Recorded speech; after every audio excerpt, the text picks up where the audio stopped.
Shalom, shalom, elder. Shalom, Shalom. shalom. Okay. So good prayer. Shalom, brother. Good prayer, good prayer. I used to be scared of that. So I had every intention on finishing what we started last week, but that's not how it worked out. So today we're still in the spirit of Elijah, but with everything going on in the world, when you think in terms of a nation, of a tribe, of a kingdom, where does all that start? You said, where does it start? Where does it start? You're talking about people actually coming together in love, in harmony, in peace, working together, not having an evil or envious look towards Start you. within you. Huh? Should start in your mind. Start in your mind and then where? In your family. Your family. Household. Everything starts with the family. So this is about who is your father and who is your mother. Because if it starts with your family, it's got to start at the top. Mm-hmm. Right? So we're going to go to Ephesians 6, right? And we're going to read the first few verses. Who wants to read that? I read. Okay. Y'all know what this one's about, right? Ephesians 6 chapter. Okay. Oh, Children, obey your parents in the Lord, for this is right. So what does that mean? listen to what they say. Yeah, obey them. Obey your parents by the father standards. Right. So they're supposed to be in subjection. They don't run you. It's not no terrible twos. They get to do whatever, talk to you any kind of way. Go ahead. Can I grab that and use that as a mic stand? It's about order. The Most High, He's been trying to establish order from the beginning. There was an order set up. And then as you go throughout the line with different rulerships, different dominions, different kingdoms, the order gets confused, right? It gets taken away. So, read the next verse. Honor thy father and mother, which is the first commandment with promise. So, that word honor, what does it mean to honor? To respect. To respect. To, like the previous verse said, to Obey. be in obedience to, right? To have compassion towards, to try to regard the things that they say, to listen, right? Diligently, to seek out, the knowledge that they're trying to impart in you. It's not just a word, right? It's an action, right? You got to honor something. You got to obey. The Most High, He's an Alua. I don't even want to say God. He's a creator of action. He wants us to do something because faith without works is dead, right? Okay, keep going. That it may be well with thee, and thou mayest live long on the earth. So I'm going to go back up to verse 2. So it says, honor thy father and mother, which is the first commandment with promise. What is that promise? You'll be rewarded for honoring them. Right. So honoring your father and your mother according to the commandments gives you what? Long life.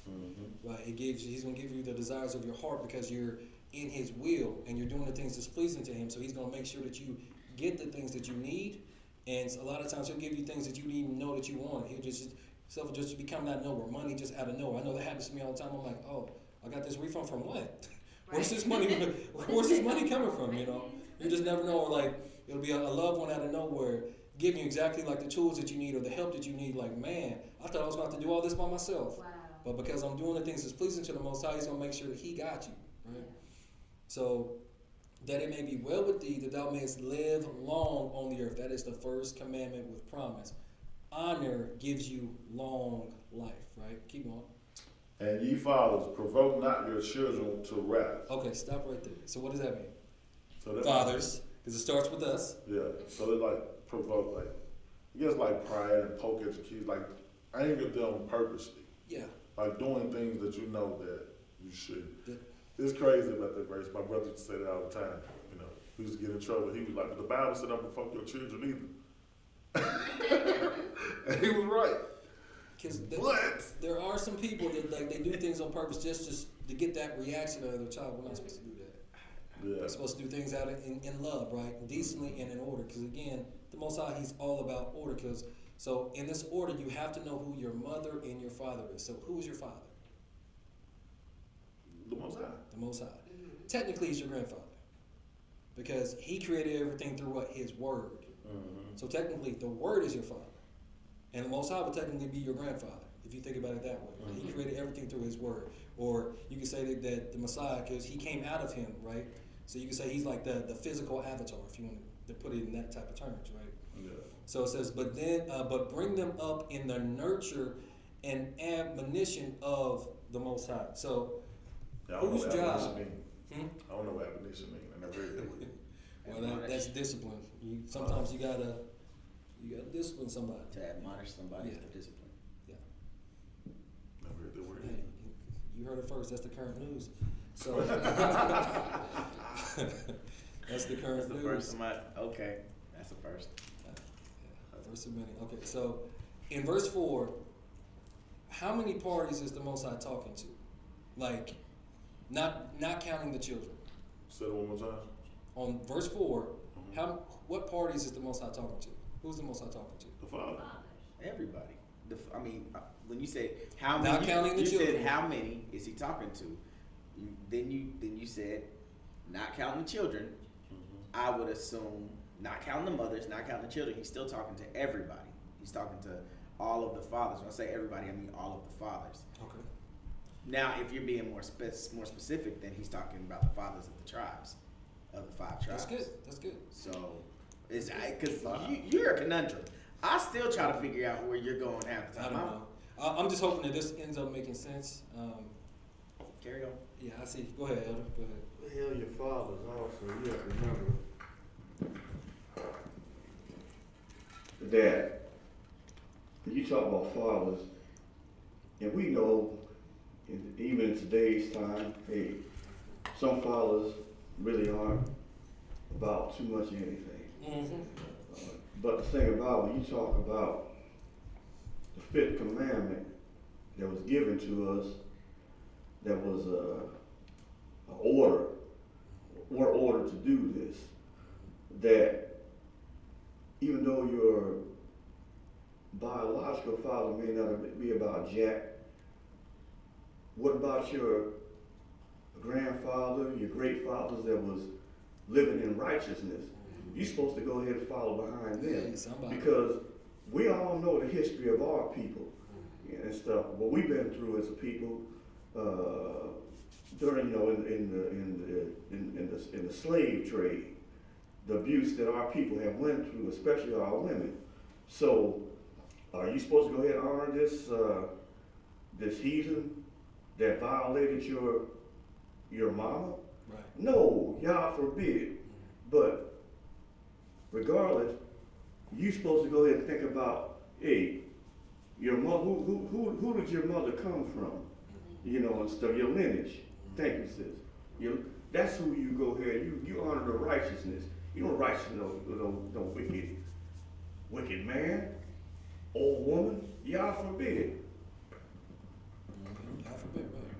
So, like y'all said, this is talking about the fathers, because when it comes to law, statutes, and commandments, who gives the commandments? The Father. The fathers. The fathers. And then you could actually say in a spiritual sense when he talks about bringing them up in the nurture and admonition of the Most High, who's typically the nurturer? The mother. The mothers. But we still have to have a nurturing nature at times, right? But that's not our primary focus, right? That's not what we're supposed to be providing and protecting, and then leading in righteousness. Go ahead. It's like when I admonish my children, I don't just whoop them and send them about their business. I make sure before I even chastise them, I make sure they understand why. It's not always a whooping, but yelling or talking to whatever it calls for at the time. I make sure they understand what's going on, why they, I make them tell me, why am I getting in your butt right now?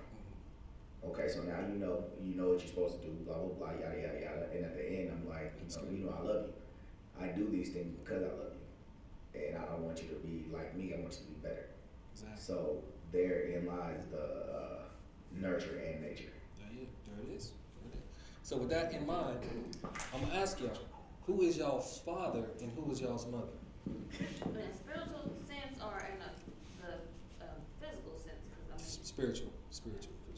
We should know who our earthly, most of us should know who our earthly mother and father is. The Father is the Most High. The mother would be the commandments and the statutes that he gives us. Close. You're The close. Holy Spirit. I had no answer. Not So a single we're one. gonna go to the book of Ezekiel 16 because we know that there's always two seeds in the earth, no matter what's going on, right? So Ezekiel 16. I'm gonna read the first slide. Verse 1.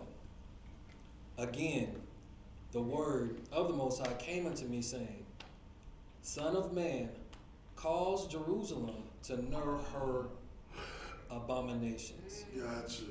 So, you say you got me, we're gonna find out. So I got a question. What is an abomination? To destroy everything. It's like something that's tainted, so to speak. Yeah. Anything that goes against the stipulations of the Yes. Most High. Yeah. That is an abomination. Literally what I was about to say. That right there. Yeah, that's what I was talking about. So there's a few different Hebrew words. We're gonna go over two of them. The first one for abomination is tu'iba. Tu'iba. Strong's H8441. It's abomination, abominable thing, abominable, a disgusting thing, abomination in a ritual sense of unclean food, idols, mixed marriages, an ethical sense of wickedness. So it's anything that goes against the Most High. Go ahead. Mixed marriages? Yeah. So there were certain people that the Most High told us not to have children with Right. because they were into too much wickedness. Too much. Like they were doing everything against the Most High you can think of. That's why they got kicked out of the land. Yeah. That's why he ended up killing them, a lot of them off. So in that sense, now when it talks about mixed marriages, so technically Moses and Joseph married women that were not quote unquote Israelites. One married an Ethiopian woman, one married an Egyptian woman. That's a mixed marriage. So it also depends on the person. If they're willing to follow the Most High, He's not going to reject anybody like that. But if you marry somebody like a lot of Solomon's wives that were going after other gods and taking you down the wrong path, that's when it's an abominable thing, right? Isn't it like someone outside of like your nation, like someone that like the father set certain standards for Israel, said, hey, I am your God, you're gonna, you're supposed to only worship me as your father. So those who don't believe in our father, that are like outside of that, Yep. is that kind of like what he's saying? That's exactly what I'm saying. Because they worship other gods, they sacrifice to other gods, they have different rituals to other gods with different types of animals and everything's to other gods. So that's an abominable thing to the Most High because we are in covenant with Him. And is the Most High, is He cool with open marriages or open relationships? Open relationships, like you Like- marry who you like. Like you're married and somebody comes in. Is that Yeah. what you mean? Yeah. Sharing your bed with somebody else type thing? Yeah, Like, that's yeah. what- No. Yeah, is the Most High, is He cool with like open marriages?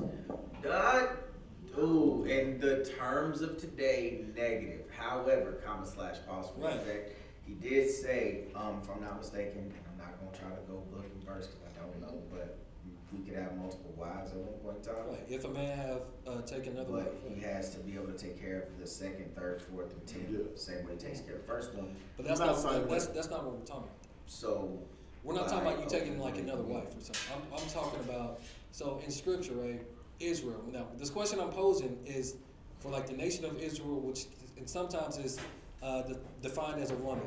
Mm-hmm. So we're married to the Most High, or we're married to His Son, right? We are the bride of Mashiach. Is the Most High or Mashiach cool with open marriages in that concept? no, Why not? thou shalt have no other gods before me. Thou shalt.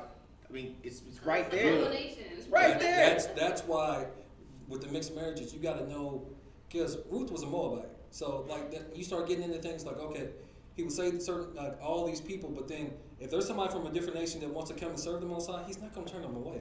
Yeah. He's not going to do that. That mixed marriage would not be an abomination to Him. But if you're going at like one second, Elder, if you're going after these women that you know aren't for the Most High on purpose, and they have no inkling, they're actually trying to convert you to that. Yeah. That's when it's like, yeah, you playing with fire. Go ahead, Eric. My bad. I turned it off. I turned it off. When we talk about marriage now what Sorry. yeah. Have it. what our brother was talking about. You gotta remember when even if you take on multiple wives, which is still permitted, Right. just not under a state sanctioned marriage. Right. Because our marriage is just why you can't fool the Most High. But all your Ishais that, and this what this brother, what you were saying, Shami's you wife. you have to be able to also treat all of them fairly. You can't have one living in a mansion and the other one living in a shotgun house either. So, I mean, a lot of this shit comes into play, but I'm not gonna just dwell on the whole thing. That's another subject that, you know, our teacher right here can go into at a later time. But you all have to be yoked together, you know, as in one flesh. All those wives can't be, you know, you can't have 4 wives. Yah forbid a man. I don't know why he would want that, man. Man, boy. You know, but Woo. if even if you could go ahead and physically and also financially Mentally and and emotionally, spiritually, thank you, and goodness manage gracious. all that, you know, then, you know, more power to you. You know, but you can't have That ain't even you can't have 1 out of 4 being that rebellious woman that has that Jezebel spirit, because that's going to wreak havoc within the whole, you know, even the Most High Yah is going to turn his back on you. Oh yeah, it's written in there. If you can't go ahead and manage your household, he don't hear you. You gotta be doing what you're supposed to be doing. You're right. So it goes a lot deeper than just the surface. That's why we have to continue to read and study, show ourselves approved on that. Now I did say something to our brother here when we was talking about the marriages, and when I was saying that mainly with the you just moved it. The mixed marriages. Mixed marriages. Mm-hmm. Oh, my bad. Mixed marriages. Yeah, it's talking mixed marriages, okay. That's the same thing as you dealing with somebody that's unclean. It's not just unclean food Facts. and all that. You're dealing with an unclean human body. Now let me take this here. Think when you talk about of the natural, as we say, the natty root in the island, the natural root. Okay, that's just because you're the natural root. You still, as you know, because we've been jacked up as a people because of this secular worldly stuff that the Roman Christian Church has told us, the Pope and all that, that because of our actions, which was already prophesied was going to happen to us, we still have to be, for the majority of us, even of the natural root, we got to be grafted back in to where we came from and stuff. But right now, because of what Hamashiach did, because he did come to us first and we rejected him, that's when he said that, okay, whoever believes, you're going to, you get the same privileges of Yasharel. But here's the thing. It's always a whole lot easier to take something that's part of a natural, and I'm talking about, because I study horticulture, I raise vegetables and trees and all that.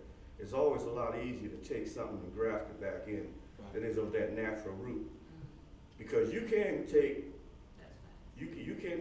being from California and studying, even out there, but you can take a citrus tree that may have produced oranges, and you can take a doggone lemon tree, and even after you cut the orange tree down, as long as the root is still there, you get it in a certain amount of time before you don't want the stump to die, and you plant that's what grafting is. You graft that orange tree into that original tree or whatever, or lemon, whatever I said, and you come out with this mixed different fruits that got different little flavor and stuff. So that's basically the same thing in a way. See, our Father teaches with nature. That's what you're doing when you take these people that are that's not of Israel, even a lot of people that's Shemitic, and definitely of the Yaphethites. when you take them and they decide to follow the ways of us, they can be grafted in. But remember this here too. The percentage when you take that citrus tree and you go graft an orange or a lemon, vice versa, to that original, to that stump, that root, the success rate is not that high. Okay? The success rate, I'll say this again, the success rate is not that high. That's the reason why it's easy for us to be grafted in, because we're from that natural tree. It's a lot, we got a bigger percentage of taking a hold of and growing than something that's foreign. Right, because it's already in your DNA. It's already in your essence, your being. So, like Elder, he's completely right. That makes perfect sense.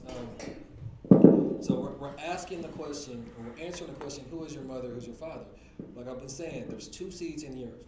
There's always two seeds. So Ezekiel 16 verse 3 says, "And say, Thus saith Yahuwah, God unto Jerusalem, Thy birth and thy nativity is of the land of Canaan." We know it wasn't really the land of Canaan. "Thy father was an Amorite, and thy mother a Hittite." So why is Ezekiel saying that to the Israelites? Because pretty much like their way of living, how they was going about things. Are you sure? It gotta be, because if you talking to Jerusalem, that's Israel. So like You sure? kind of like I'm almost positive. Okay. Brandon? I'm reading. Yeah. Sorry. And it says, "And as for thy nativity, in the day you were born, your navel was not cut." So what does that mean?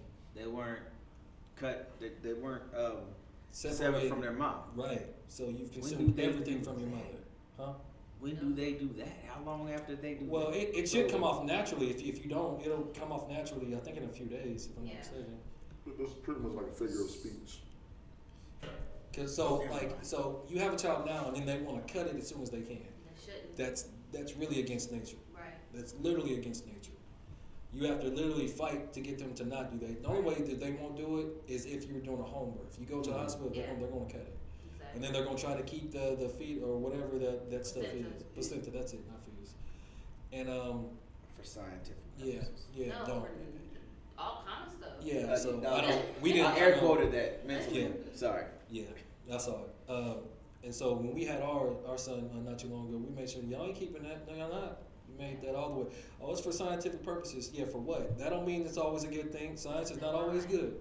I Still don't wrong trust. for I you. don't trust strangers. I don't trust people I don't know. I gotta check out the content of your character, right? So it says, "And as for thy nativity, in the day thou wast born, thy navel was not cut, neither wast thou washed in water to supple thee. Thou wast not salted at all, nor swaddled at all." So you weren't cleaned after, right? And then you weren't nurtured. That's what we was reading about in Ephesians. You still have to be nurtured, right? So it says your father is an Amorite and your mother a Hittite. And so you think that it's about, you said their way of living is what you said, Yeah. right? So I'm gonna ask y'all again, who is your mother? Like, cause we've gone over this part before. This is just a little bit of a refresher course. Okay, I have a question, Yes, sir. because a lot of times our King Abba, he has ways, how he teaches them.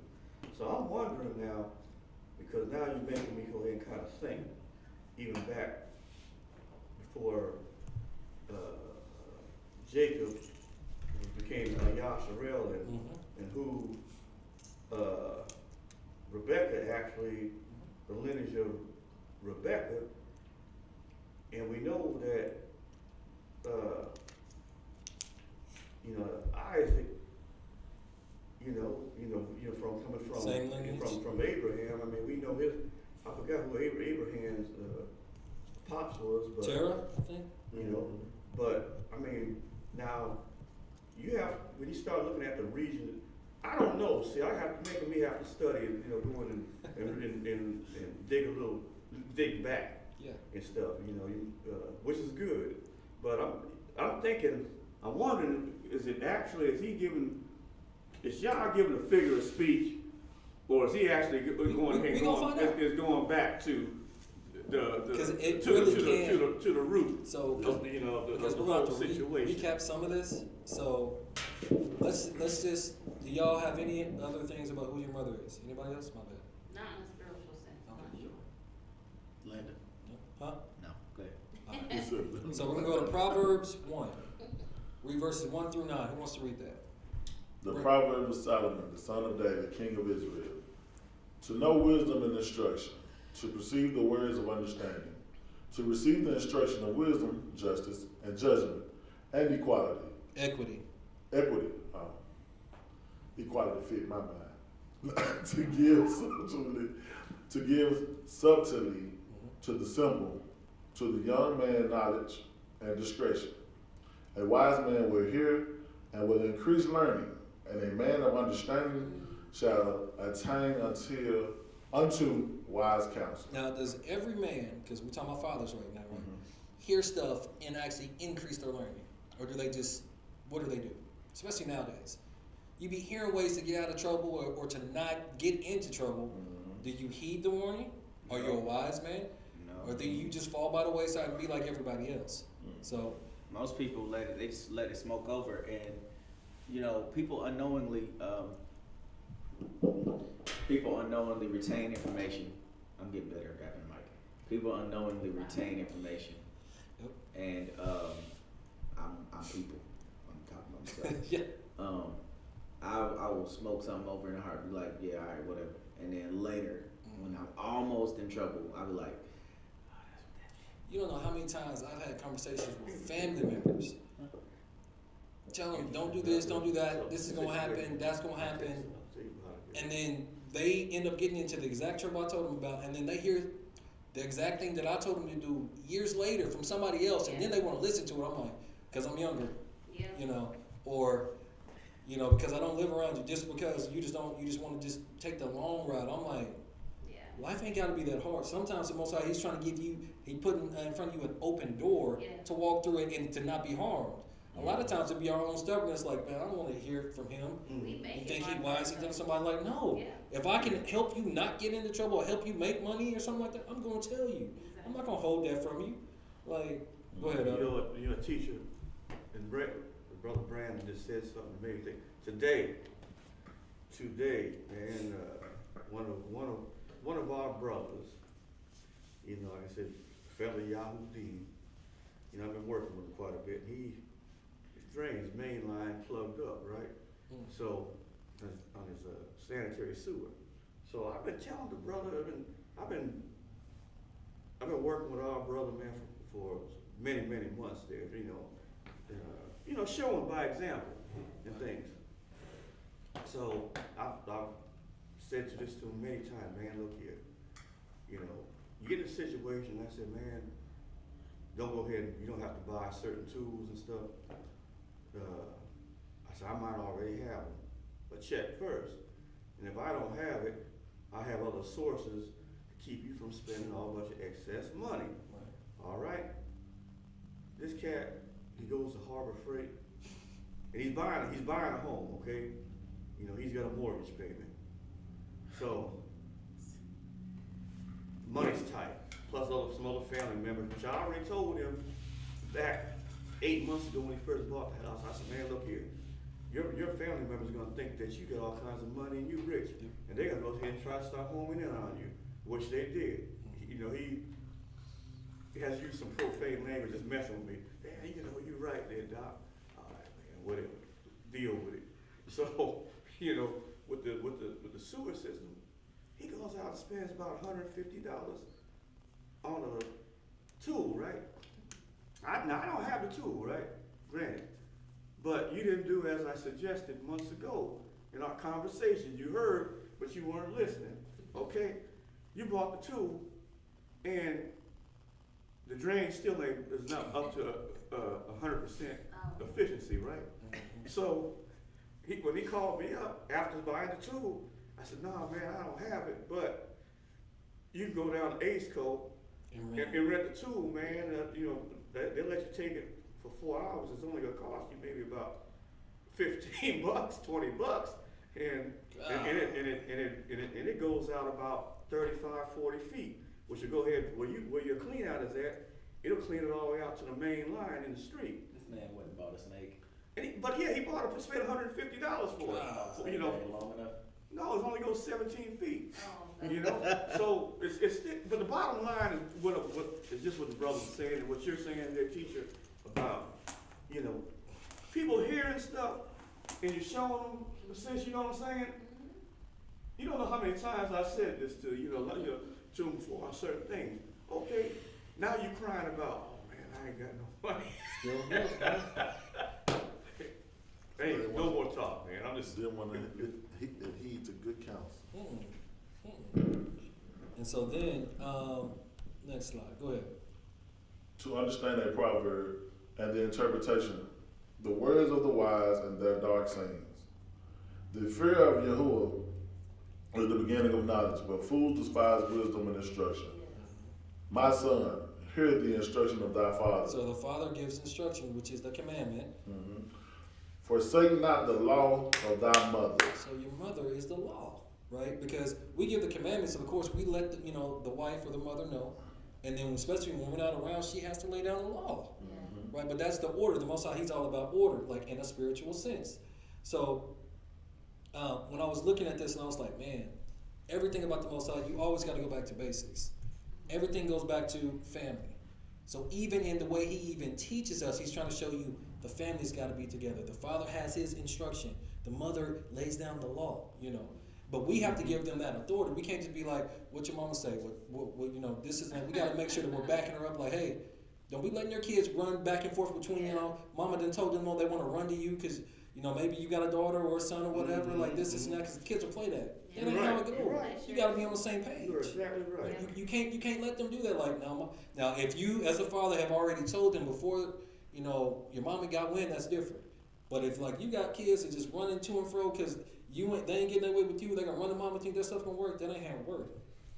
That's. But what you're saying there, teacher, is that you can't go ahead and breed confusion yourself as a father. Okay, their children might come to you first before they ask their mother, which is sometimes out of the natural order sometimes, because most children do come to their mother first. I was a little bit different. In most cases, I always went to my pops and stuff, But my dad and my mom was always on accord. They didn't go ahead. It wasn't nothing confusion. I didn't have to go ahead and just play one because it wasn't going to work. Anyway. But you can't, as a father, you go ahead and, now you know what the commandment is because the Most High told you how to operate. Okay, now you should be operating when you tell your Ishai something, then you should be. It's a double jeopardy on you if you go ahead and don't. And your kid says something, your child comes and say, "Oh, pops, man, I want to do this here and stuff like that." Well, you all back in your heart and say, "Well, what's the commandment?" Even though you might want to show, "Oh man, let me go ahead and just, let me go ahead and do this for my son, my daughter, I guess it." And then next thing you know, your wife, your Ishai, is coming to you. Why did you let him go ahead and do that? What did you tell me off the top? See, that's breeding confusion, man. You can't do that. But so many of us, as fathers, we breed confusion. And then when something goes awry, now you want to go ahead and jump on your Ishai, like, well, nah, man. Because a lot of times it's a lack of communication. Because you know who your children are, right? And if they're doing that, if they're trying to pit you against each other. So sometimes you gotta be like, did you ask your mama? One simple question kills all of it. Did you ask your mama yet? Oh, you didn't? So if I ask her right now, she's gonna say that you ain't answered that, right? Like that kills all of that confusion. Right, that's right. Because then they come to you and you're like, okay, well if you haven't asked your mama, I don't mind. I'll even take you to her or no. But if you ask your mama, she done told you no, don't. If you run to me, it's gonna be hard for you to sit down for a little bit. Cause I don't like that. Like, don't be putting like this wedge between me and her because you won't get your way. That ain't how life works. Even though my kid's mom and I don't live on the same side of town. My oldest kid, is notorious for trying to do that. I'll make a phone call. Hey, Jocelyn say that, and she, no. So you don't know nothing about this. No. Good to go. Click. Yeah, we're gonna Johnson standing there just looking scared. I'm like, yeah, you already know. we're gonna do this right now. Yeah, we're gonna. Nowadays, now that we're reading this, and I've seen it more of a physical lens, but now that we're actually looking at it as a spiritual lens, there's a lot of families that are broken up because they're letting the children run the family, basically. Because, I mean, like in my situation, it's like we have great communication, but the boys can't do the back and forth thing. We learned that a long time ago with raising the girls, that we gotta be on one accord, even if we're not together. With, you know, even raising my sister's kids, it was, hey, this is what's happening, this is how I'm running my household. If they don't like it, this is what's gonna happen. But nowadays, you have no one understanding the word, and look what's happening. Your children are tearing down your family, and you're allowing it to happen because nobody's saying, no, that's not what we're gonna do. This is deep. I like it. But have you? Sorry. No, you got it. You got it. Have you seen? There's a video. There's a crazy TikTok video. The TikTok video, the little girl grew up, about 18, 19. I won't say grow up, but she's got kids, and the kids are running around, and she's like, I get it now. I totally, Mama, I'm sorry. Like, broke down in tears, didn't know what she was doing. Mama, I'm sorry. So she had to go backwards so she could move forward. I'm like, listen here. When you're young, you don't realize you're gonna reap what you sow. Yes. So when it's time for you to be daddy or mama, man, that's gonna come back and hit you because you was that way. So most I'm like, okay, all right. Now you're gonna get a taste of your medicine. You're gonna have your twin doing you the same way you was running amok. I drink my NyQuil every day. Acting. So Yeah, what if it ain't our medicine? What if it's the person we chose to label with medicine? I was an exception. You know, that's good because Uh-huh. that's right. But not. That you believe what he just said? He said he was an angel. No, I believe that part. But like, you have to be. My dad always told me, he's like, you have to be careful who you find you, and then kind of came back to him because I thought it was funny. But he's like, you got to be careful who you have children with because you don't know what their background was, because it might be your burden one day, and you're just like, what is going on with you? It's because you're who you took that seed with. Y'all planted something you didn't know about. They signed, and now you got these kids, and now they. You make one.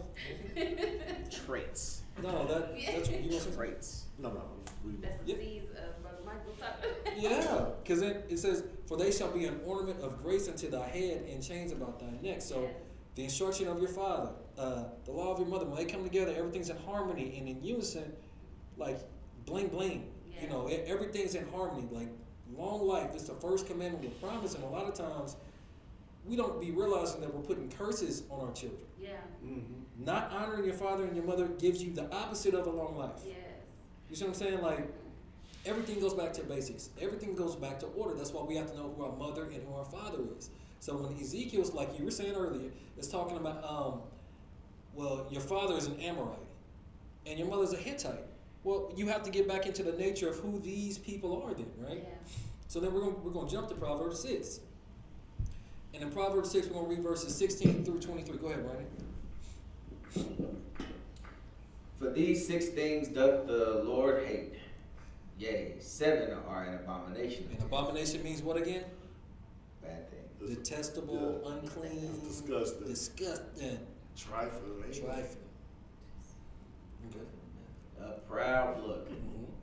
a lying tongue, Mm-hmm.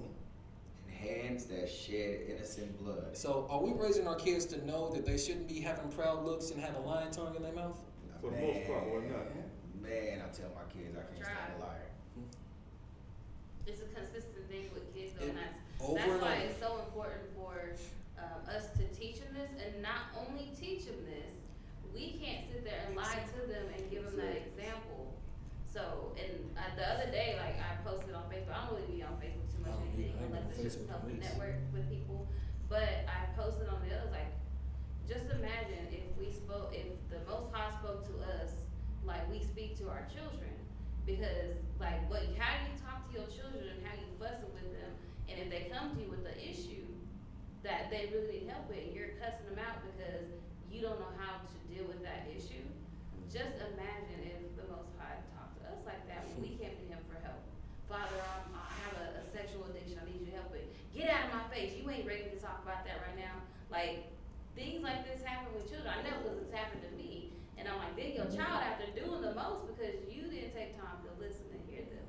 So, and then they're passing it down to their children because that's how you responded. So it's important that as parents, we have to set the law down, but we also have to follow those instructions for ourselves. So our children would know, well, mom and dad don't do this. So we're gonna make up a word, exampleship. Example shit, okay. That's what has to happen. You Yeah. have to be an example to them, right? Exampleship. And in that, it says, honor thy father and thy mother in the Most High, right? That's the first commandment we promise. You gotta give them something to honor. Yeah.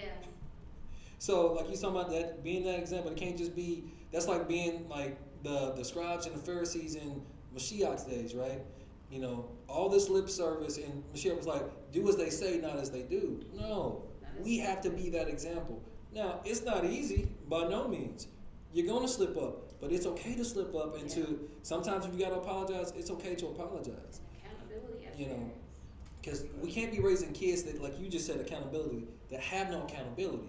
Because they've never seen the parents, the mother and the father in unison have accountability when they're wrong, when they slip Yes. up. Everybody just wants to be right, has that spirit of pride on them. And it just talks about, this is one of the 7 things the Most High hates. A proud look. That means you got pride in you. Wow. And that comes before what? A fall, right? I learned that in 11th grade. Pride Kid comes you before not. a fall. I said something, I don't remember what it was, and my teacher looked at me and she said, pride goeth before a fall. Got out of my class, Mr. Curran. I had no idea until I was in my 30s that was a scripture. Teacher was spitting facts. Yeah. Spin the I still, I stand 10 toes down. I didn't do anything wrong that day. I wasn't me talking to somebody else, but you know, whatever. Still passed. Birds of a Yeah, feather. you definitely passed. Birds of a I feather. told me and my husband, we were talking about this because there's different kids, children in the neighborhood, whatever, Yeah. they're going through stuff. And then I tell him, I said, well, what did the parent do to get to this level? Why don't the kids respect that parent? Because I got a 14-year-old son at home. He know I'll chop him in the throat real quick. And You got a 14-year-old mind you, giant at home. Yeah, he is. But then again, you see other 14-year-old boys out there. It's not even 14, 9 years old. Children as young as Bryce running the street by themselves, and I'm like, Doing the most. what are y'all doing? Because my kids are scared to go outside the yard by themselves. Yeah. So I'm like, well, what did the parent do? Like, let's talk about what the parents are doing and how are they displaying this in front of their children. Well, it comes to find out the parent wasn't the best example. So now that child has no respect for that parent. I said, now the parent has to say, hey, I know I messed up. I did this, I wasn't the best parent at all.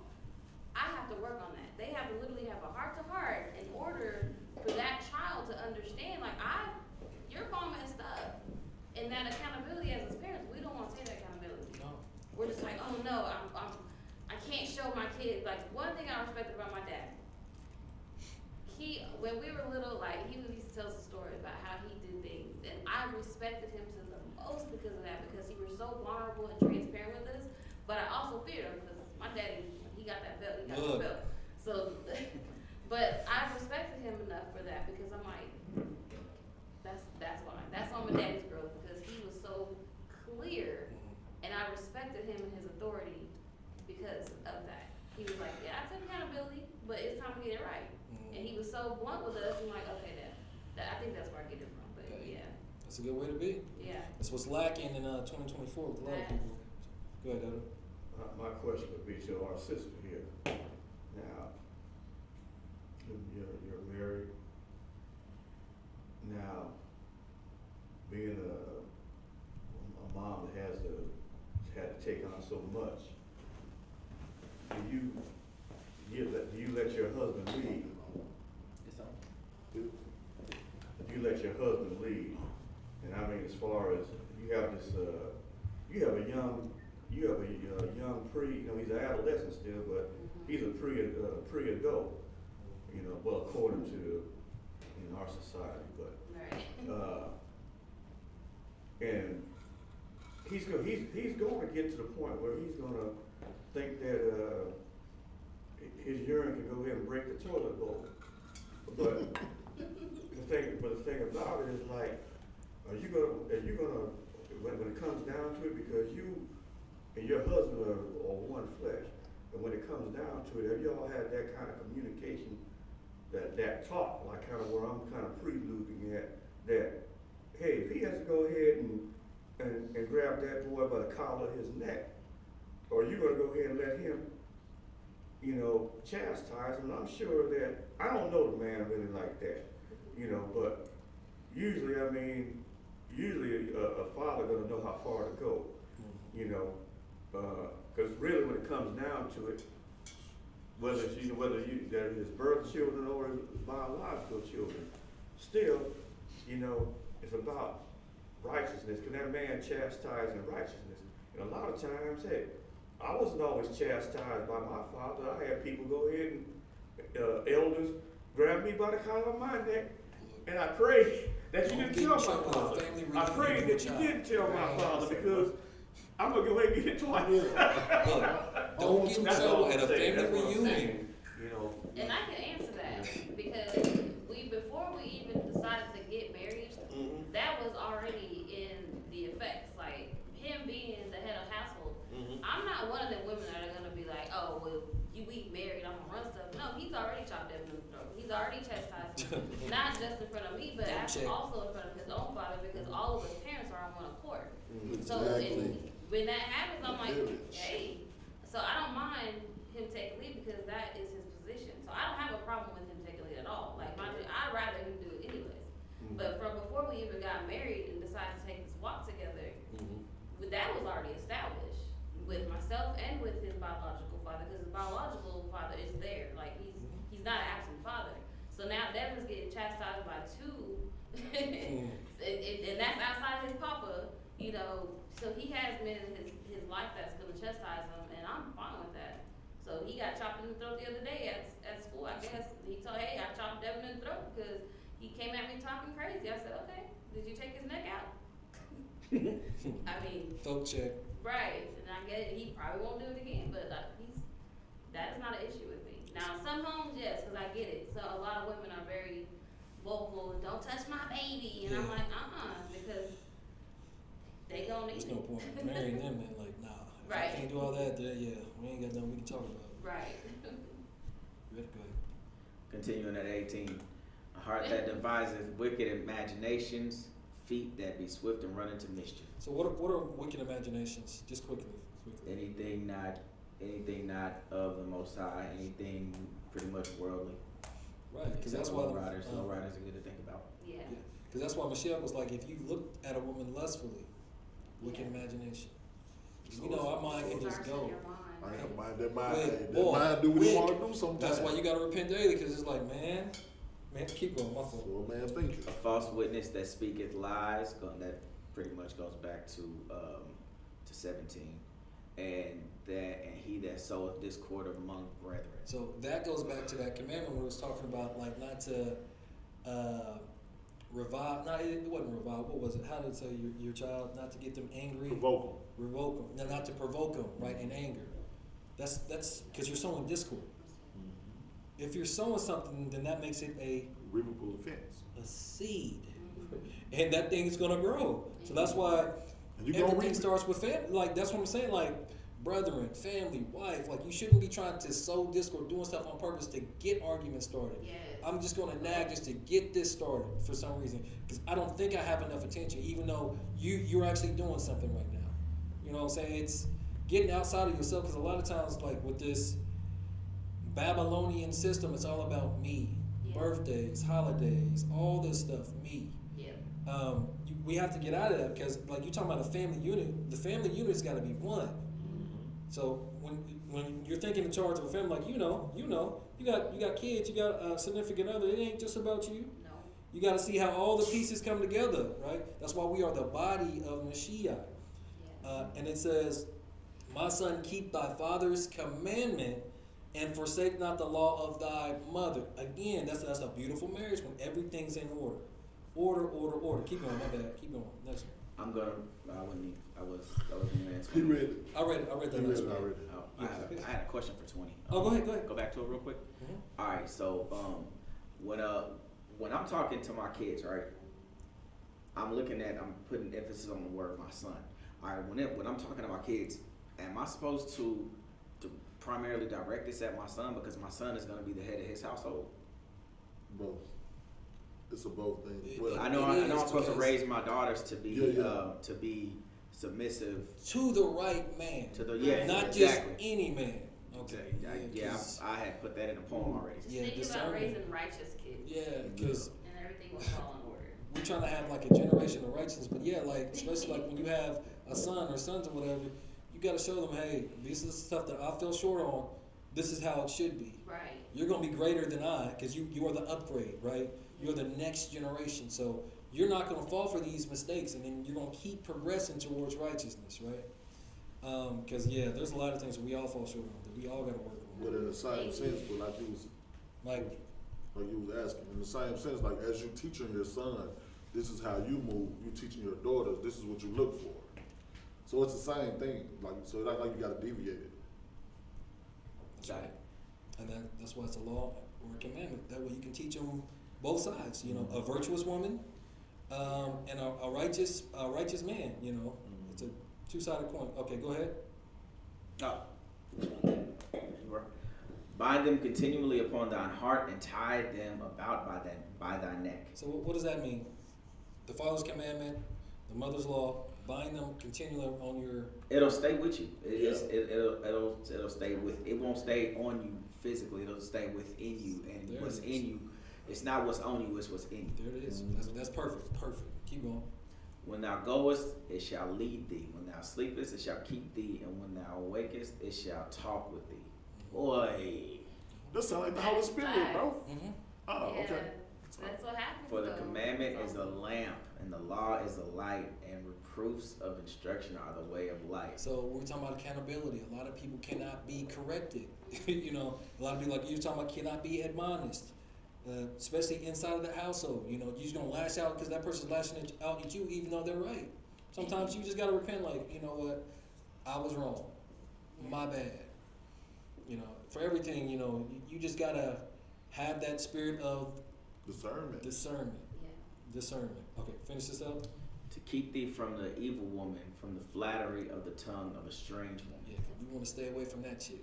That She no good. Ain't no Jezebel. good. The thing about it, dude. Zelica. Yeah. Do you know an evil woman when she's in your presence? Oh, I do. I've learned. And when you I still can't point it. talk about the woman with the flattering tongue, do you know when you're being flattered? I mean, go to a strip joint. They full of a lot of flattery I mean, no. there. You know, Take so my money. not digressing. Hey, grab that. Okay. So again, Ezekiel, he says that your father is an Amorite and your mother is a Hittite. So let's learn a little bit about the Hittites. So in this, we've been learning about what people look like. You know, some of the practices that they did, right? So the Hittites. It says ethnology. The Hittites, as shown both on their own and on Egyptian monuments, were clearly Mongoloid in type. So what does Mongoloid mean? Mixed. Mixed, They were a mixture. Like of a people, dog. right? Mongol. Mongol, right? Yeah. They were short and stout, prognathous, and had rather receding foreheads. The cheekbones were high. The nose was large and straight, forming almost a line with the forehead, and with the upper lip protruded. They were yellow in color. So you think Africa, you think everybody's, you know, dark skinned. You know, we know that was not the case. With black hair and eyes, and beardless. So, you know, this group of people, they wouldn't really grow beards. That's weird. While according to the Egyptian paintings, they wore their hair in pigtails. Interesting. Although this characteristic does not appear in the Hittite sculptures, so on and so forth. So we're learning about the Hittites, right? So I'm going to read this one too because it's really small print. So this is from an article. It's called Pigs at the Gate. Hittite Pig Sacrifice in its Eastern Mediterranean Context by Billie Jean Collins.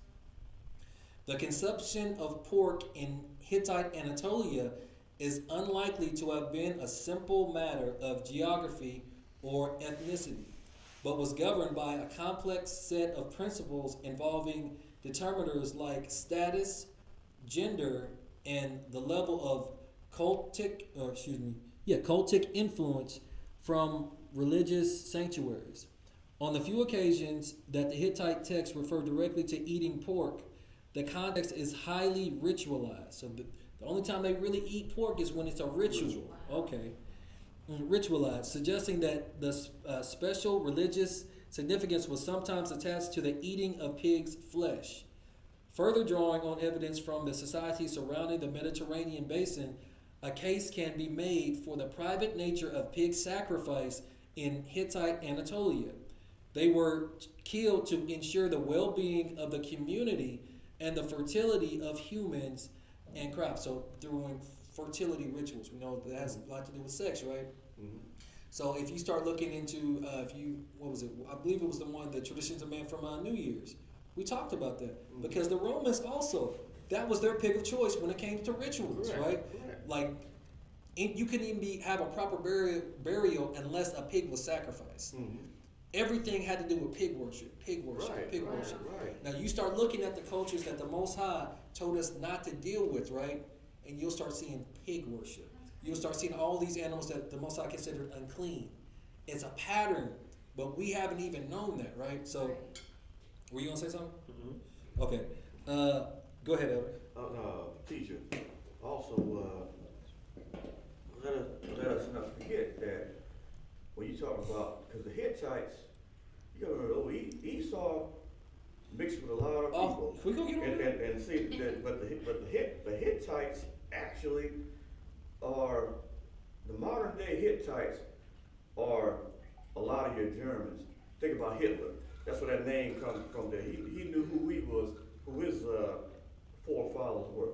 So, but he's white in complexion and things, you know. So you gotta remember, you know, Esau mixed with a lot of people that he was not supposed to even mix with because his father, Isaac told him, look here, man, stay away from those women, those mountain women.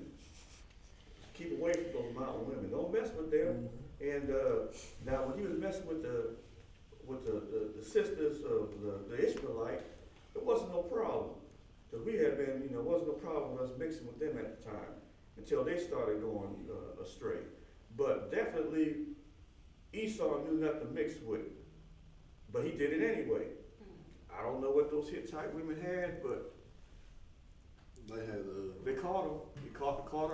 It caught our uncle up, man. Got him caught up. And, exactly. And then it says, a festival performed in Istanbul to reaffirm the human-divine relationship may parallel the practice of sacrificing a pig, human and God. That don't even make sense. At the ratification of treaties in the classical world. So pig sacrifice when you're making a treaty. Everything had to do with pig, and the pig is unclean. Right. So if the Hittite is your mother, that means that you're, like you said, you're doing the things that they're doing, right? You're getting into the things that you're not supposed to do. So also you look at like the culture of the Israelite people, you don't really see pig bones where they used to live until they start falling into other nonsense, right? So then it says, I'm jumping down, it is fitting that Anatolia, the site of the earliest domestication of pigs, the first one that started, should also provide such a wide range of textual evidence of this animal's cultic uses.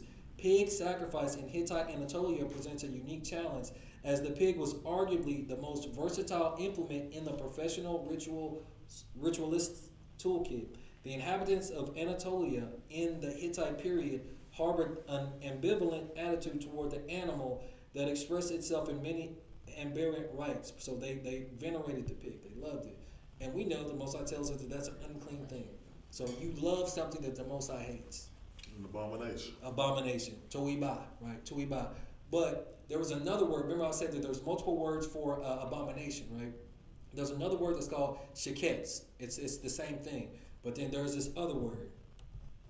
This word is pigul. Oh, wow. Pigul. It's abominable. Abomination. A foul thing to refuse.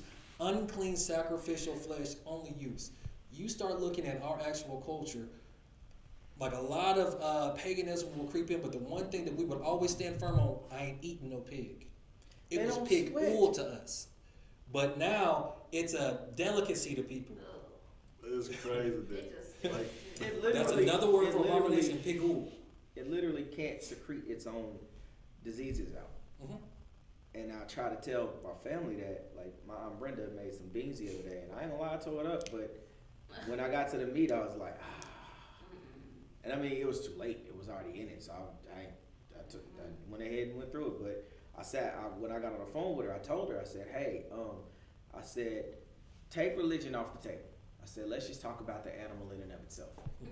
And she said, okay. She ain't listening. So anyway, I said, I'm Brenda, it ain't gonna sweat. It can't get its enzymes out. It can't get the badness out.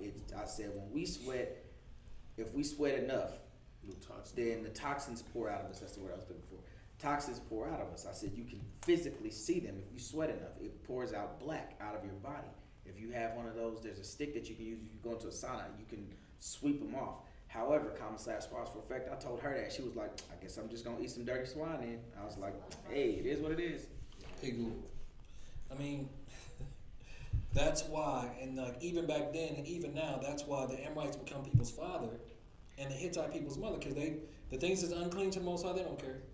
They don't, because it tastes good, it smells good. And the fact that this thing has such a hold, like you should see the demonic presence in it. Like, Yeah. it has such a hold on people that they swerving down. They love the Lord. He heard my cry, but you ain't picked up that word. Like I said, you know, I tell people that, like, you know, don't get me wrong. Most High gonna work on you how He work on you. However, like, it's just certain things that's just obvious. Yeah. Like you said, like, I didn't even know, like, pigou, like, that's literally abomination. And they took the word, the front of it, and just pig. And that's what English language is. Like, they take Latin, they take a piece of Latin and mix it with a piece of Greek and make their own word. But they just said, we're gonna take the pig. We're gonna take abominable. It's abominable. And when we call it that, even in Hebrew they say swine, but they were like, nah, we're gonna say pig. Dealing with some wicked people. Uh-huh. I mean, come on, everything that we were instructed not to do, they forced them. Man, do you know, man? They know the word of Yah better than most of us do, because one of the things they did for us to draw us farther from our King, what they used to take even our ancestors and make the young women sleep with their fathers and vice versa, make us do all kinds of, because all that stuff was about, and a lot of our forefathers and our foremothers, they refused to do it and they killed them because they rather die than had to go ahead. We were definitely 10 toes down, because again, we had a whole word like pigou. We wasn't messing with that thing. Pigou, look, no, you got the wrong one. Not in this house, right? So we're still doing a recap, right? The Book of Jubilees, chapter 10. Bam, read this real quick. Verses 27 through 34. This is a recap. And the fourth week in the first year, I gotta read that right. Yeah. In the beginning. Yeah, in the beginning. In the beginning thereof, in the 4th and 13th Jubilee, were they dispersed from the land of Shinar. Now, I don't know if y'all remember this. So the land of Shinar is a what word? It's an Amorite word. One of the only words that we have from the Amorite language that survived. Yeah, that's what Nimrod and Remember that? Og and all them was it, right? Uh-huh. And Ham and his son went into the land which he was to occupy, which he acquired as his portion in the land of the south. And Canaan saw the land of Lebanon. This is I don't know why your background did that to me. Okay. And Canaan saw the land of Lebanon to the river of Egypt, that it was very good. And he went into the land of his inheritance, and to the west, that is to the sea, and he dwelled in the land of Lebanon, eastward and westward from the border of Jordan, and from the border of the sea. And Ham his father, and Cush and what's his Mizraim? Or Egypt. And Mizraim his brother said unto him, Thou hast settled in a land which is not thine, and which did not fall to us by lot. Do not do so, for if thou do so, thou and thy sons will fall in the land and be accursed through the sedation, right? Sedition. Sedition. For by sedition ye have settled, and by sedition will thy children fall, and thou shalt be rooted out forever. So sedition means rebellion, right?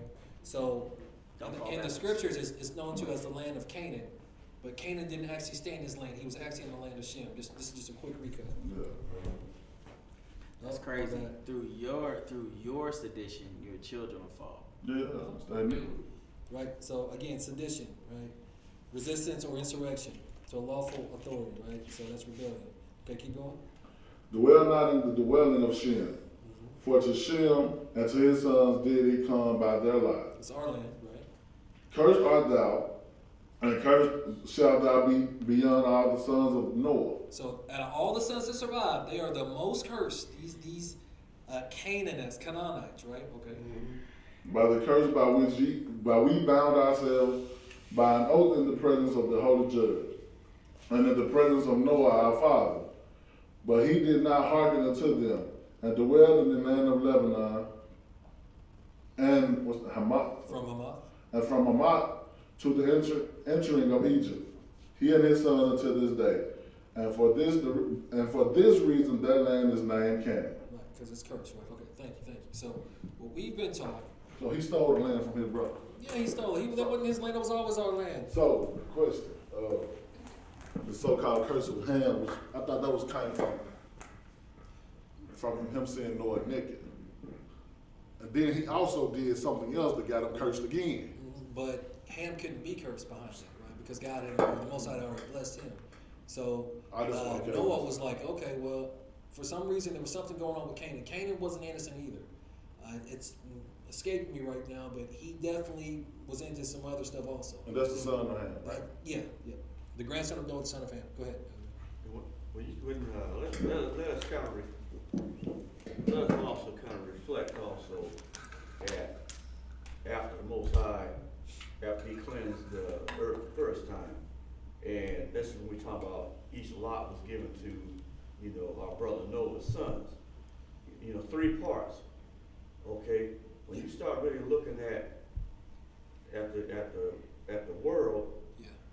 and each part of this world, all the continents that we live in, and keep in mind looking at a geographical map, that they was all connected. When you look at down at the Horn of Africa and down at the Horn down in South America, and even when you start taking the whole outline of the United States and so-called Europe, so-called United States and so-called Europe, how they're connected and stuff, that land mass was all together.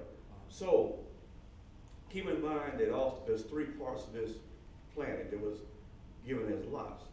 See, and you have to remember that when you look at the modus operandi of the Canaanites, they've always stole land. Yep. That's just how they operate, man. That was one of the signs that when we study the history of our book, what we're doing that right now, studying. Look, these people's modus operandi has not changed. Same ones that came in and stole the land from the indigenous people and things all through the whole continent of the Americas and stuff. Okay, this is how they operate. Now you got to remember now when you start looking at down in the southern part of America, a lot of those Olmec heads and all that stuff. Yeah. Those aren't necessarily Shemitic people. A lot of Hamitic people travel and stuff. We got to remember we are the first peoples on this earth, melanated people. So we had the first ships and all that kind of stuff. So when you talk about, and I'm going to speed it up to what's happening here today. Look at all these people coming in From the borders? from Venezuela, Colombia, all that. Especially when you start talking about the lighter complexion ones. Then I'm just giving you something to think about to try to line this all up with our book. One of the things that so-called Hispanic people say, that went right there with the Alamo, when you talk about actually historically, Texas, Arizona, California, New Mexico, parts of Nevada, Colorado, which is actually Colorado, that's all originally was all lands that was territorial to, you know, what we call in Mexico now. And one of the things that they said right around the time of the Alamo and stuff, they said, oh, we'll be back. We'll be back. You know, now was that to that leader at that time that said those words, was that something that when he said that was prophetic, when did the Most High put that in his heart, in his mind to say that? Because it's no more than what Donald Trump said in 2019 when he acknowledged that us being the descendant of slavery, he didn't want you. Who put that in his mouth? It came out. Yeah, because they know we know. Huh? So I mean, here and look what's happening.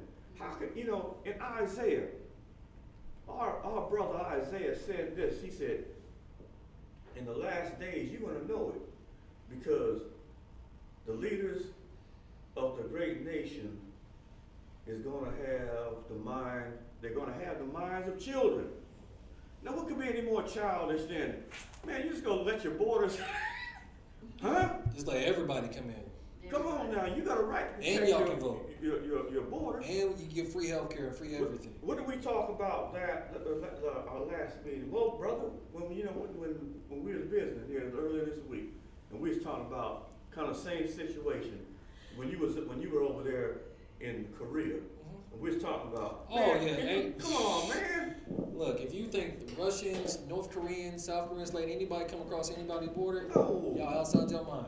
You mess around and be in prisoner of war, and mess around and be dead real quick. Like, that's how you know the time of America is coming to an end. So, just like that movie that came out, you better be ready to leave this world behind. Don't be tied to this place, because if you're tied to this place, and your father is an Amorite, and your mother is a Hittite, if you're really that tied to this place. Okay, so this is from, I believe this was from the Talmud. It says, Nimrod and the Tower of Babel, real quick. Noah brought his sons and his grandsons, and chapter 24, and he blessed them with their several settlements, like Elder was talking about, and he gave them as an inheritance all the earth. He especially blessed Shem and his sons, making them dark, and that Hebrew word is actually black, dark but comely. And he gave them the habitable earth. So even in the Talmud, they know, right? He blessed Ham and his sons, making them dark, right? That same word, like same thing, black, like the raven. And he gave them as an inheritance the coast of the sea. So it's Jamaica. He blessed Japheth and his sons, making them entirely white.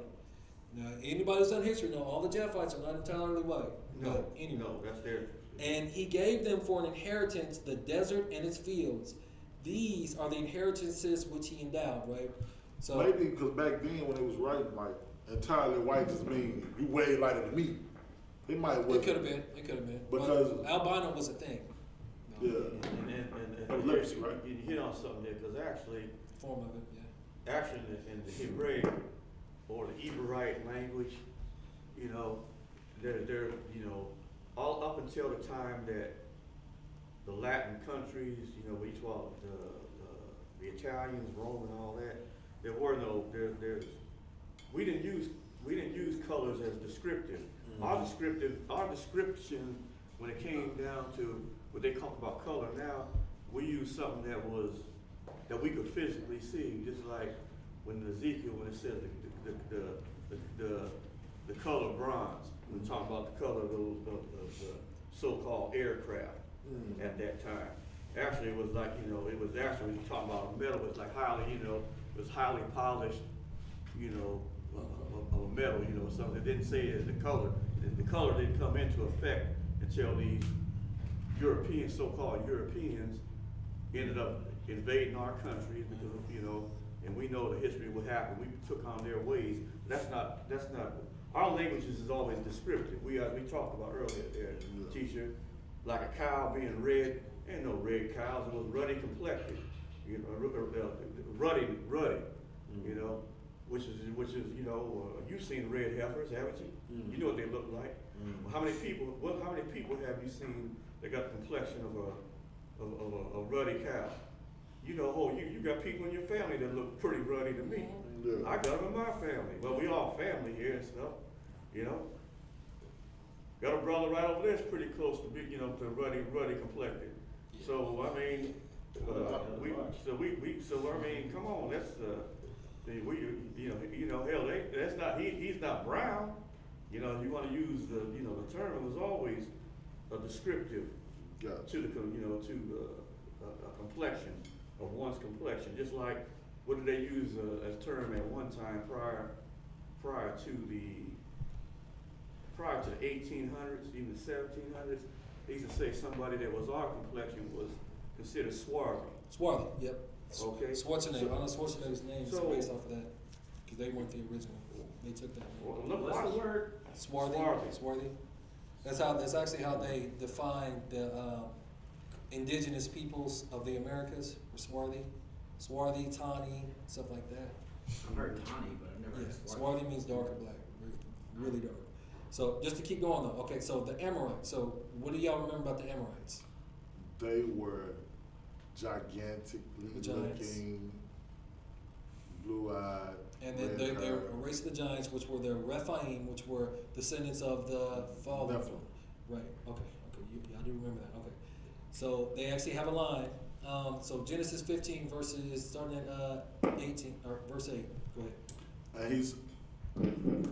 And he said, Yavah, Elohim, whereby shall I know that I shall inherit it? And he said unto him, take me a heifer of 3 years old, and a she-goat of 3 years old, and a ram of 3 years old, and a turtle dove, and a young pigeon. And he took them out, and he took him all these and divided them into the midst. And he laid each piece one against another, but the birds divided he not. And when the fowls came down upon the carcasses, Abram drove them away. Because he wasn't trying to have that sacrifice Tainted. polluted, right? Abominable. There we go. Pigou. Well, no pig or no Joy pool. ba, right? Okay. And when the sun was going down, a deep sleep fell upon Abram, and lo, an horror of great darkness fell upon him. And he said unto Abram, Know of a surety that thy seed shall be A stranger. a stranger in the land that is not theirs, and shall serve them, and they shall afflict them 400 years. You were talking about what Trump said about 400 years, right? Okay, we're gonna come back to that. Go ahead. And also that nation whom they shall serve will I judge, and afterwards shall they come out with a great substance. So 400 years, was that then or is that now? That's the great debate that's going on, right? Pretty sure it's now. Go ahead and finish this And out. thou shalt go to thy fathers in peace, and thou shalt be buried in a good old age. So there was something about this covenant that Abram was making with the Most High, that 400 years, like the iniquity of the Amorites was not full, and he has this dream about 400 years, his descendants will be in bondage to this group of people, right? In the land of that theirs. And the thing that sticks out with that, the iniquity of the Amorites is not yet full. They weren't really under Amorite rule at that time, you know? Even though, well, technically, okay, so the 400 years, right, like you said, HR or HJR was at 1242, right? 400 years of slavery, right? They acknowledged us because they know who we are. And they know that we are starting to know who we are now, right? So the thing about 400 years, so prior to, if you go to the old Amorite period, the Amorite were members of an ancient Semitic-speaking people who dominated the history of Mesopotamia, Syria, and Palestine from about 2000 to 1600 BC. So that's a 400-year period, right? In the oldest cuneiform sources, up to 2400 to 2000 BC. So for some reason, it's like 400-year periods with them ruling. The Amorites, Every time. yeah. The Amorites were equated with the West, though their true place of origin was most likely Arabia, not Syria. They were troublesome nomads and were believed to be one of the causes of the downfall of the third dynasty of Ur of the Chaldeans. So we're going to learn about the Amorites, right? During the second millennium BC, the Akkadian term Amaru, close to American, Amaru, referred not only to an ethnic group, but also to a language and to a geographic and political unit in Syria and Palestine. At the beginning of the millennium, a large-scale migration of great tribal federation from Arabia resulted in the occupation of Babylonian proper, the Big Euphrates region in Syria, Palestine, They set up a mosaic of small kingdoms and rapidly assimilated of Sumero-Akkadian culture. So these Amorites, like, we don't learn anything about them in school, anything at all. But they had an actual rich history. They were ruling 2 different periods, it looks like, for 400 years, and we don't learn anything about them. It's like they never existed. Yeah, because again, they don't want us to know, right? So it says, verse 16, but in the 4th generation they shall come hither again, for the iniquity of the Amorites is not yet full. So in that dream that Abram had, there was something about the Amorites that was going to tie to this great bondage, right? And it had to do with the Amorites for some strange reason. And it came to pass that when the sun went down and it was dark, behold, a smoking furnace and a burning lamp that passed between those pieces. Right? He's cutting the covenant in that figure 8. In the same day, Yahuwah made a covenant with Abram, saying, unto thy seed have I given this land, from the river of Egypt unto the great river, the river Euphrates. Right? So this word Amorite. So now we're going to get into the definition of the word Amorite. Go ahead, man. What was that? Amorite. Just drop down to Amorite at the bottom. Okay. Amorite, a sayer. So they're known for talking, saying smooth things, right? One of the people of East Canaan and beyond the Jordan, disposed by the Israelites, disoppose, right? Dispossessed. Possessed.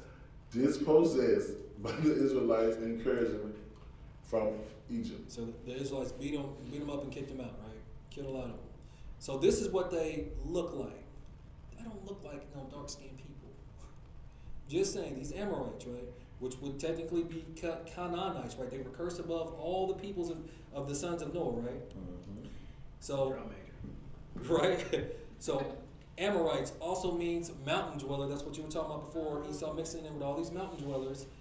Amara, right? Assyrian. So I'm going to jump down. It says, a chief people dispossessed by the Hebrews. They were the chief people.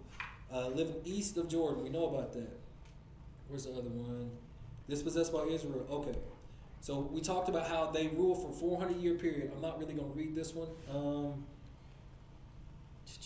And the thing about the Amorites is there were like 2 different sets of Amorites. So that's why they're like, well, some of them came in around 2400 BC, and some of them were ruling around 2006 to 1600 BC. It was a lot of confusion. It's like just like Canaan coming in and taking somebody else's land and claiming it's the land of Canaan now. So these Amorites, like, that's in their nature, that's in their culture, whatever. Hold on, let me keep going. So talking about these Amorites, right? It says an Amorite, a nation of Canaan, and apparently the greatest and most powerful of them all. It says, and whose name is sometimes used in a wider sense so as to include all nations. So they became so big, so it wasn't really even called the land of Canaan back then. It was actually called the land of the Amorites. But we don't hear about them at all in history. It's just so strange that all of a sudden Amorites, right? A part of them dwelt in the mountainous region, which was afterwards occupied by the tribe of Judah, right? We kicked them out. Just trying to get through this part. Amorite, right? So World History Encyclopedia. They were Semitic people, Semitic-speaking people, who seem to have emerged from Western Mesopotamia, because they still don't know where they actually came from. At some point prior to the 3rd millennium BC, right? They would go by Amaru and all these other different names. One of their gods was named the Lord of the Mountains, whose wife was the Lady of the Desert, right? The god Amaru's association with the mountains and his wife with the desert suggests that they may have originated in the area of Syria around Mount Hermon. Now, we all remember about what happened in Mount Hermon, right? Mm-hmm. It's where the fallen angels came down. And then that's when they started taking lives. That's where these Amorites came from. So... You said the Amorites are talkers? Yeah, they're big talkers? Yeah, big talkers. Yeah. Oh yeah. They'll talk you to sleep. So, Ben, can you come up here and read this line? 'Cause this is going to describe their description again. The whole team? Yeah. Just read the first paragraph. All right. The Amorites may have come of Europe origin. What? Yeah. Though no one is sure what was their ethnicity origin, Now, ethnic origin. how do they not know that? Like Right. what they look like? Again, Canaan. I'm not saying all the Canaanites were, but some of them could have messed around and got cursed with albinoism. You know, and then they were just written out of everything, right? But describe what they look like. They were represented by the Egyptian monuments with fair skin, light hair, blue eyes, curved or hooked noses, and pointed beards. Light hair, blue eyes. You know, I know we've done this. It's been a while though. And so the thing about the Amorites, go down to warlike mountaineers. They were fierce tribal clansmen. Wow. For real. Yeah, man. They were fierce tribal clansmen who apparently forced themselves into lands. Who owned this? Manhattan. Yeah, literally. Nobody. Let me buy this land from y'all. Let me just take it. I'm not even gonna buy I ain't it. gonna buy it this time. Give you a IOU, a A promissory note. dollar for the whole land of Louisiana. Literally, Louisiana Purchase, Louisiana. $10 for the whole home. As you were. They needed to graze their herds. So they forced themselves into lands to graze on earth. Didn't ask. They were just gonna They take it. gonna take. Through herdsmen, the Amorites were not peaceful. What's the word? Pastoralists. Pastoralists. So they didn't have no peace on their mind. They was gonna take what they had to get. They twice conquered Babylonia. Now they conquered Babylon twice, and we don't learn nothing about them in history. Right. That don't make no sense.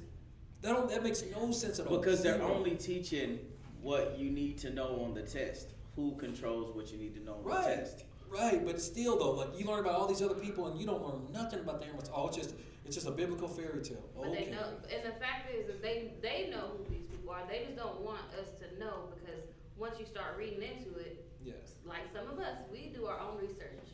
So if they don't put this in our minds, we're never gonna know. Yeah, they don't sow the So, seed. and like, so they try to say that all Japhites are white people. I'm like, no, they're not, because you can tell the nature of some of these people.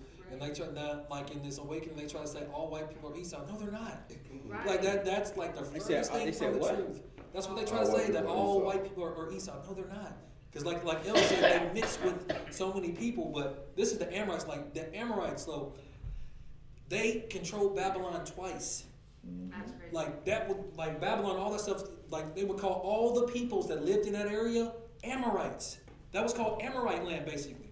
And we don't learn nothing about this. Like they didn't even exist. But you know what the thing about it, Abba Yah, man, has been showing us for years and years. We know, see these people, it's just like you're living right under a lot of these signs that Abba Yah is showing, Yeah. and it's been right under our noses for a long time. Why do you think that Canada, the name Canada, that's not the original names of these lands? Get that through your head. Yeah. You know, Canada, Canaanites, America, Amorites. Right. And see what's happening right now, man. Boy, The hey, whole. You gotta remember the American continent. Not those, North America, South America, still America, man, Right. and stuff. Amorites and Canaanites. Okay, they got the showdown with the Most High is doing. He's giving these people really. He's turning things back the way it was from the beginning, but before our eyes. But the thing about it, these people are so doggone wicked that he has to bring them all together in one spot. And if you notice, for the most part, the people that are the original people in the land that are not of that wicked bloodline, they still stuck. Look at, you know how many people, how many so-called Negroes, black people, is down in Mexico, Colombia, South America. Yeah. I worked down in Venezuela back in the early 90s for 6 months, that's a whole lot of brothers and sisters there, Venezuela is only about, man, a 4-hour boat ride to Trinidad and stuff. Did you know that? There's a whole the slaves, remember, our people were scattered and brought from all over. And don't forget, a lot of the Hamites was already here in this land. Oh, can I caveat off what he's saying? Go ahead, Just real quick. All right, so we're taught that the battle of the Alamo, was about land, right? Allegedly. Negative, Ghost Rider. It was Mexico wanted the slaves freed, and so they opened up their borders. The governor, it was the governor of Mexico, the entire country said, they came together and was like, cool, hey, people up there doing them wrong, bring them here. We'll give them land. We'll, let them live. Yada yada yada. And America was like, no. This is what we do. We can't let them This is Hebrews who we lose because are. Hebrews was in there too.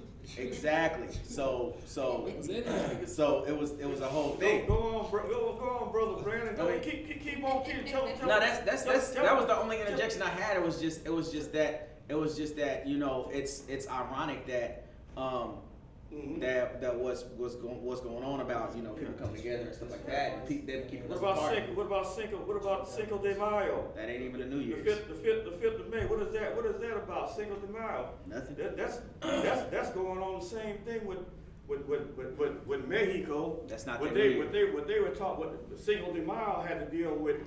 It was a celebration because France, I believe France and Spain. I'm trying to remember. When they was coming over, it was all during the time of the Louisiana Purchase. At that time, they wanted to go ahead and bring weapons in because it was a lot of that war with our people and stuff.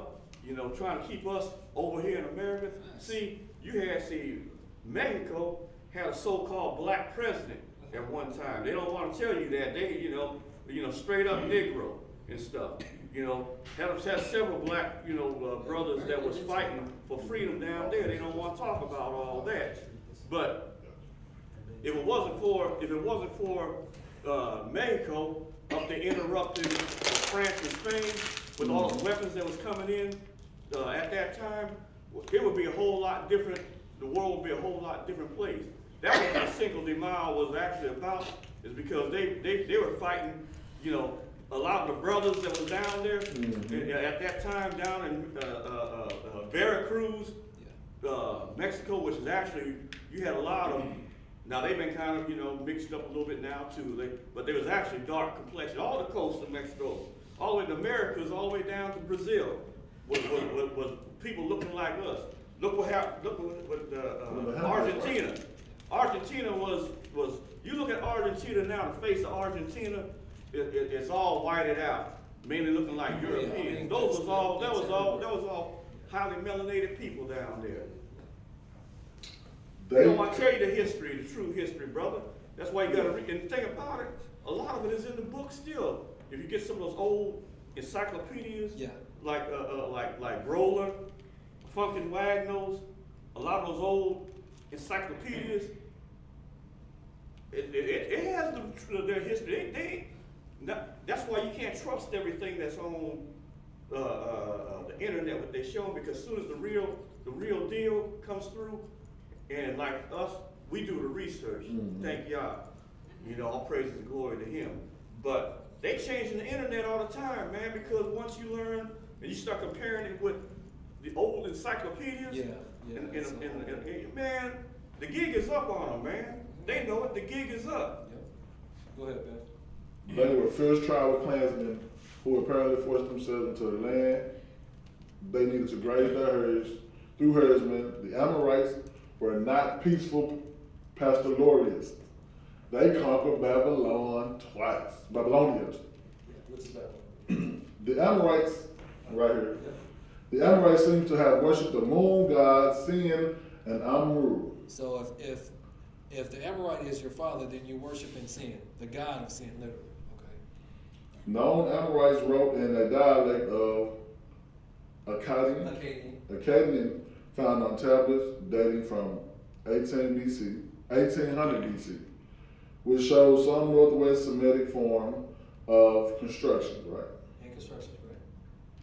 Presumably their original or acquired tongue was a Northwest Semitic dialect. So allegedly, because we don't know. Okay. Though their languages are unknown. So there's such communities we don't know their language. Okay. Only one word of the Amorite language survives, Shinar. Which is Mount Hermon, right? Okay. Yeah, the name. Keep going. No, that's good. We'll stop there. Okay. So we're gonna go to the next one.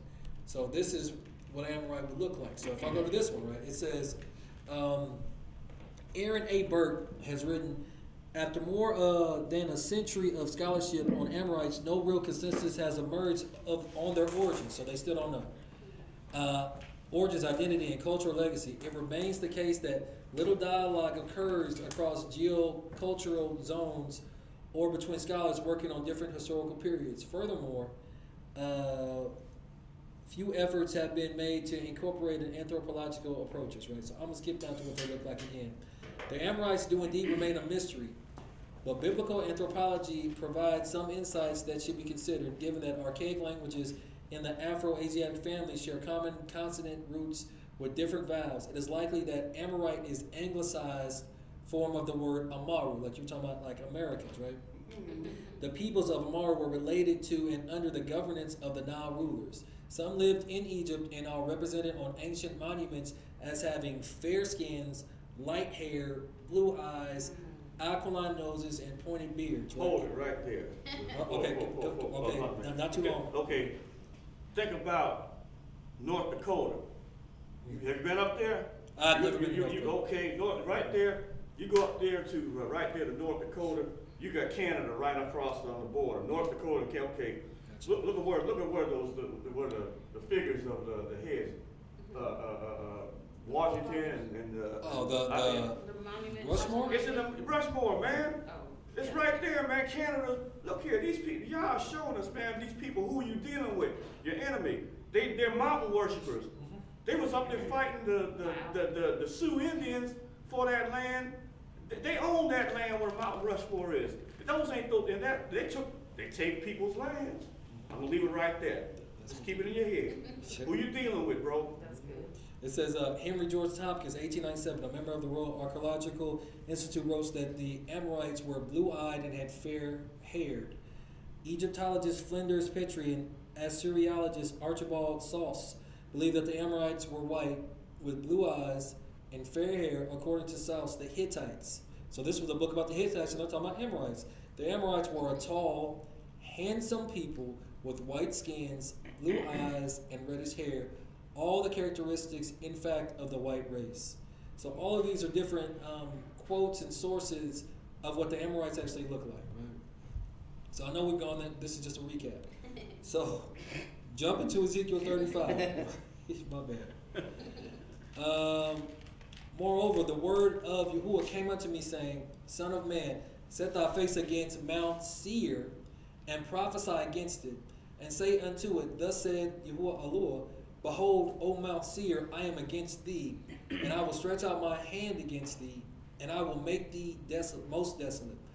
I will lay thy cities waste, and thou shalt be desolate, and thou shalt know that I am Yahuwah, right? So, talking about Mount Seir. Mount Seir are the Horites, right? So we've talked about Hittites, we talked about Amorites, and now we're talking about Horites, right? Horite just means cave dwellers. They're from Mount Seir or Edom, right? Just to make that quick.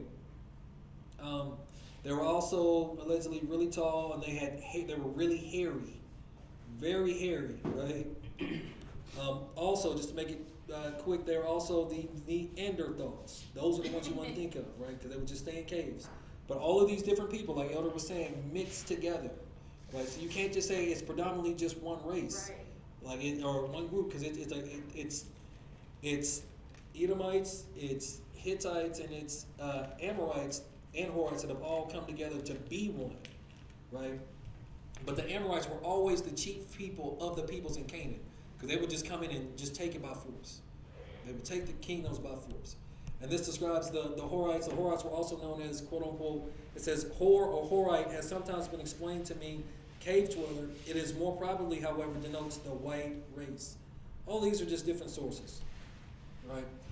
And we know that Edom mixed with all of them, so I'm not even going to go over all this except for Edom is in modern jewelry, right? That's what it says in the Jewish Encyclopedia, 1927 edition, volume 5, page 41. Jewelry. And, Sorry. I just thought about that. My bad. I'm sorry I'm speeding up. No, I'm just you not good. trying to- You good. I just. Yeah. So, now the dark-skinned people are Nubians, but the red-skinned people are what Edomites actually look like. It was how they were depicted. They were very red. So then you start mixing with these Horites and all these other people, you're gonna get lighter and lighter, right? Mm-hmm. Okay. So that's that. And these are just different pictures. So back to Ezekiel 16, finally. Okay. Brandon, if you don't mind, could you read this line? None I pity thee, to do any of these unto thee, to have compassion upon thee, but thou wast cast out into the open field to the loathing of thy person in the day that thou wast born. So nobody like cares about the stuff that you're going through, right? Nobody at all, right? Keep going. Nobody loves you. And when I passed by thee, I saw thee polluted in thy own blood. I said unto thee. So that means that you're a woman, you're unclean for 7 days in your own blood. You talk about women. Okay. I said unto thee, when thou wast in thy blood, live. Huh? Yep. Okay. Yea, I said unto thee, when thou wast in thy own blood, live. Yep. Keep going. It'll make sense in a second. I have caused thee to multiply as the bud of the field, and thou hast increased. This is talking about the nation of Israel, right? Okay. Thou hast increased and waxen great, and thou art come to excellent ornaments. Thy breasts are fashioned, and thine hair is grown, whereas thou wast naked and bare. Now when I passed by thee, and I looked upon thee, behold, thy time was the time of love, your hands in play. And I spread my skirt over thee, and covered thy nakedness. Yea, I swear unto thee, and entered into a covenant with thee, saith the Lord God, and thou becamest mine. So what does verse 8 mean? So he says that, and when I passed thee and looked upon thee, behold, thy time was the time of love, and I spread my skirt over thee. What does that mean? He took whomever, I'm assuming. That's the nation of Israel, is depicted as a Okay. woman right now. He took them into his bosom. So he became. You belong to me. He became her covering, right? So that was actually a marriage, right? That's a Okay. marriage that just happened, right? Okay. Okay. And then I swear, and I entered into a covenant. So Now it's a marriage covenant. I went all the way back to the top, and I seen the first 3 words, and I said, now it all makes sense. Okay, got it. Good. So we're gonna keep going, right? And we became his, right? Okay. Then washed I thee with water, yea, I thoroughly washed away thy blood from thee, and I anointed thee with oil. So he cleaned you. I Right? Cleaned clothed thee also with broidered work, and shod thee with badger skin, and I girded thee about with fine linen, and I covered thee with silk. I decked thee also with ornaments, and I put bracelets upon thy hands, and a chain on thy neck. Wait, that sounds like Proverbs, what we were reading in Proverbs, right? The chain and all that. Okay. And I put a jewel on thy forehead, and earrings in thine ear, and a beautiful crown upon thine head. So when the Most High came into marriage with us, because we were honoring our father and our mother, right? We were doing the right things, right? He adorned us with all the best things in the world, right? Because we're being righteous, we're only attracting the blessings. We're in the algorithm of the blessings. We're getting the seed of the blessings, right? So all these things are happening because he is our father and the law is our mother, right? So there's an order that's been established. There's an order thing that's going on, right? So let's see if that continues. But why would Ezekiel say that the Amorite is your father and that the Hittite is your mother? That doesn't make any sense if he's doing all this stuff for us, right? Okay. It's a choice. Thus wast thou decked with gold and silver, and thy raiment was of fine linen and silk and broidered work. Thou didst eat fine flour and honey and oil, and thou wast exceeding beautiful, and thou didst prosper as you were into a kingdom. Right, so we became this beautiful kingdom, right? Okay. And thy renown went forth among the heathen for thy beauty, for it was perfect through my comeliness, which I had put upon thee, said the Lord God. So then he made us a beautiful thing. Like we were beautiful in everything that we did, right? All the nations would look at us, right? Because the Most High was just blessing us, right? Okay. Thou did trust in thine own beauty, Mm. and playest the harlot because of thy renown. Does the Most High like an open marriage? Negative. Okay. And pourest out thy fornications on everyone that passed by as his it was. What's that? Why has it got stars right there? What up, Jerome? Why has it Okay, got stars Master right there? Jones. What up, Master? Oh, there's chili in the back. Why has it got stars right there? It says his it was, and it's got 3 stars. Okay, my bad. That's for me. So Oh, okay. here's so what does this verse mean? So, but thou did trust in thine own beauty, and played the harlot because of thy renown, and poured out thy fornications on everyone that passed by. I What got is he a saying? 3-word answer. Go ahead. You played yourself. Okay. Okay. Well, we're going to see what that means. Keep reading. Keep reading. And of thy of thy garments thou didst take and deckest thy high places with diverse colors Stop. and Stop. What is high places? I'm pride. Mm-mm. That's Would I it don't know. would it be like government officials? Think about stuff that the church does, right? So high places were places where they would go to worship. They would go to mountains, right, and go worship these other gods, right? So just like the church would do, like all these elaborate mega churches, they have all these colors and painted windows and all that, and you don't even realize that's witchcraft because they've done the science behind it, and they can tell what colors are going to give what emotion, right? So it's programmed. So he's saying that, and of thy garments thou did take and deck thy high places with diverse colors, because they're not doing it to the Most High, right? Because he just said that they're playing the harlot. So we're not doing the right things that's pleasing to the Most High. So who is your father and who is your mother, right? So they're going after. So they're spreading their skirt to everyone. That's why it says, he is and was, whoever comes by. Just like whatever wind of doctrine, whatever, fad that comes out, oh yeah, let's do crystals, let's do all this, let's do all that. Like anything that you can think of, you're just too open with no discernment, right? Okay, keep going. You're at the end. Oh, and plays the harlot thereupon, the like things shall not come, neither shall it be so. Okay. Thou hast also taken thy fair jewels of my gold and of my silver which I had given thee, and madest to thyself images of men, and didst commit whoredom with them. So are we supposed to be making graven images? No. Because that's what a lot of people do. Like, a lot of people secretly have altars in their homes, in their closets, like in secret places, and they're worshiping other gods. You have no idea about it.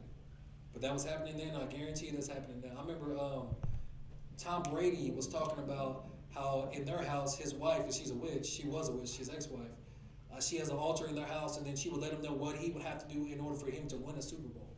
Oh, I remember hearing the reading. So, like, a lot of them elites, like, they will literally tell you, like, it's so open now, they don't even care. Like, oh, no, I do tarot cards, I do all this. I'm like, man, y'all just wow, bro. I'm not with none of that. But, in this sense, this is them giving away the blessings, like the money, the wealth. And we become so vain that that's what they ended up doing. So read the next one. And tookst thy broidered garments and coverest them, and thou hast set mine oil and mine incense before them. So the oils and incense that you're supposed to be giving to the Most High, you're giving to another God. You know the Most High don't like that. Okay, keep going. My meat also, which I gave thee, fine flour and oil and honey, and wherewith I feed thee, thou hast even set it before them for a sweet savor. And thus it was said, Lord God. So you think the Most High wants us to offer sacrifices to other gods? Nah, them one people got burnt up in a hole for that. I'm saying though. I mean, so that's how you know the Most High was not their father, it just don't make no sense. Like he's giving you everything, but that's what happens when we get everything, we get complacent. And the Most High, he's got to remind us, like, okay, all right, y'all forgot that because it was your great grandparents and them that went through this. You don't think it's gonna come to you? Nah, okay. I got you. All right, we're gonna find out. Don't worry about it. Keep going. Moreover, that's hard. Thou hast taken thy sons and thy daughters whom thou hast born unto me, and these hast thou sacrificed unto them to be devoured. Is this of thy whoredoms a small matter? Do y'all think that that's a light thing to do something like that?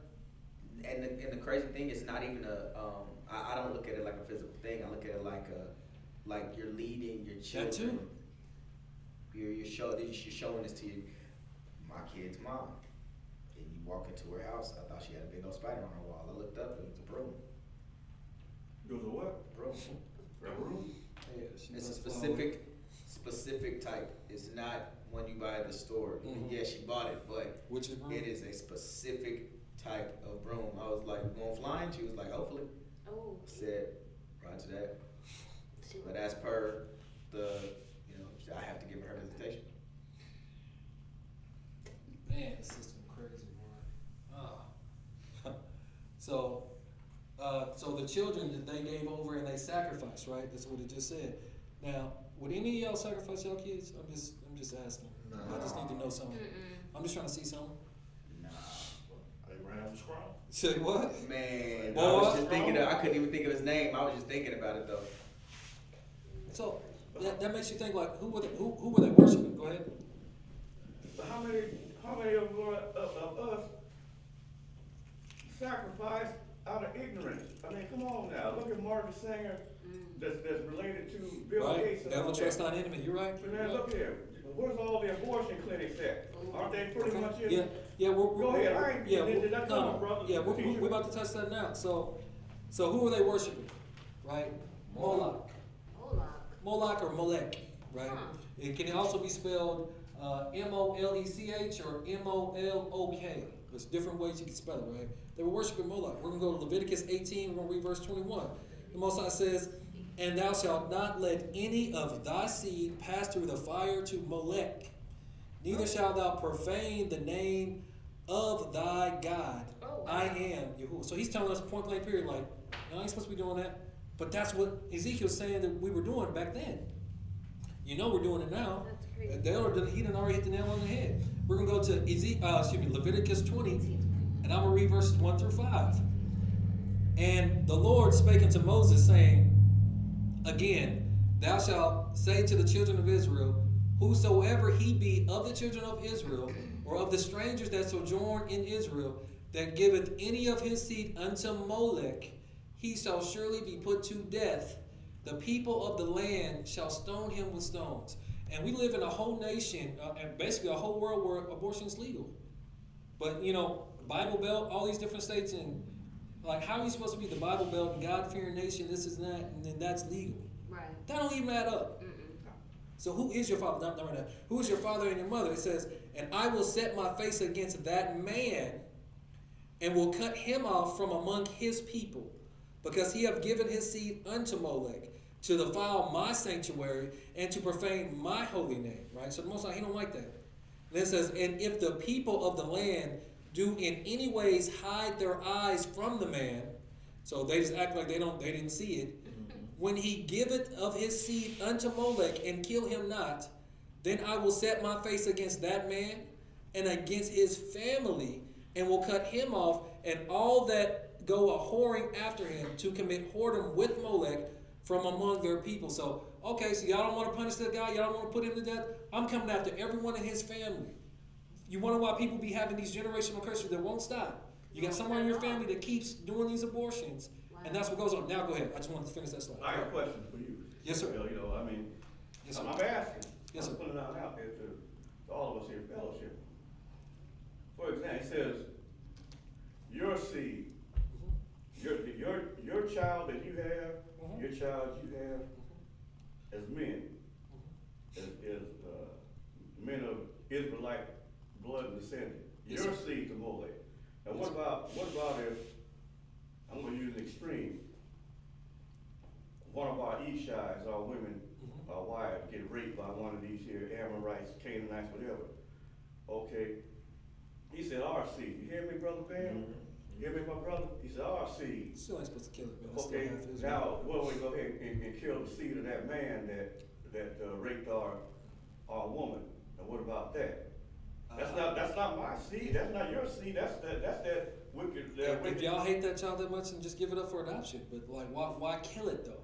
Like, is that now? Will that be considered murdering, or is it killing? There's a difference between because think about it. They done did that man of that other nation did defile our wife, his wife, my wife, your wife. That ain't that's not seed of Israel. Because that punishment, like that guy's supposed to die. Like we know that you rape somebody's wife. You know. I'm just asking. I'm just putting that. Out there. That thought. The thing about like you said, but that technically that child, that's still innocent blood, because that child, granted, like so, if like he said, put it up for adoption. Most High gonna do what he do. If he wanna put the iniquity of the fathers to the generation, like that, so be it. But that's his call. You know what I mean?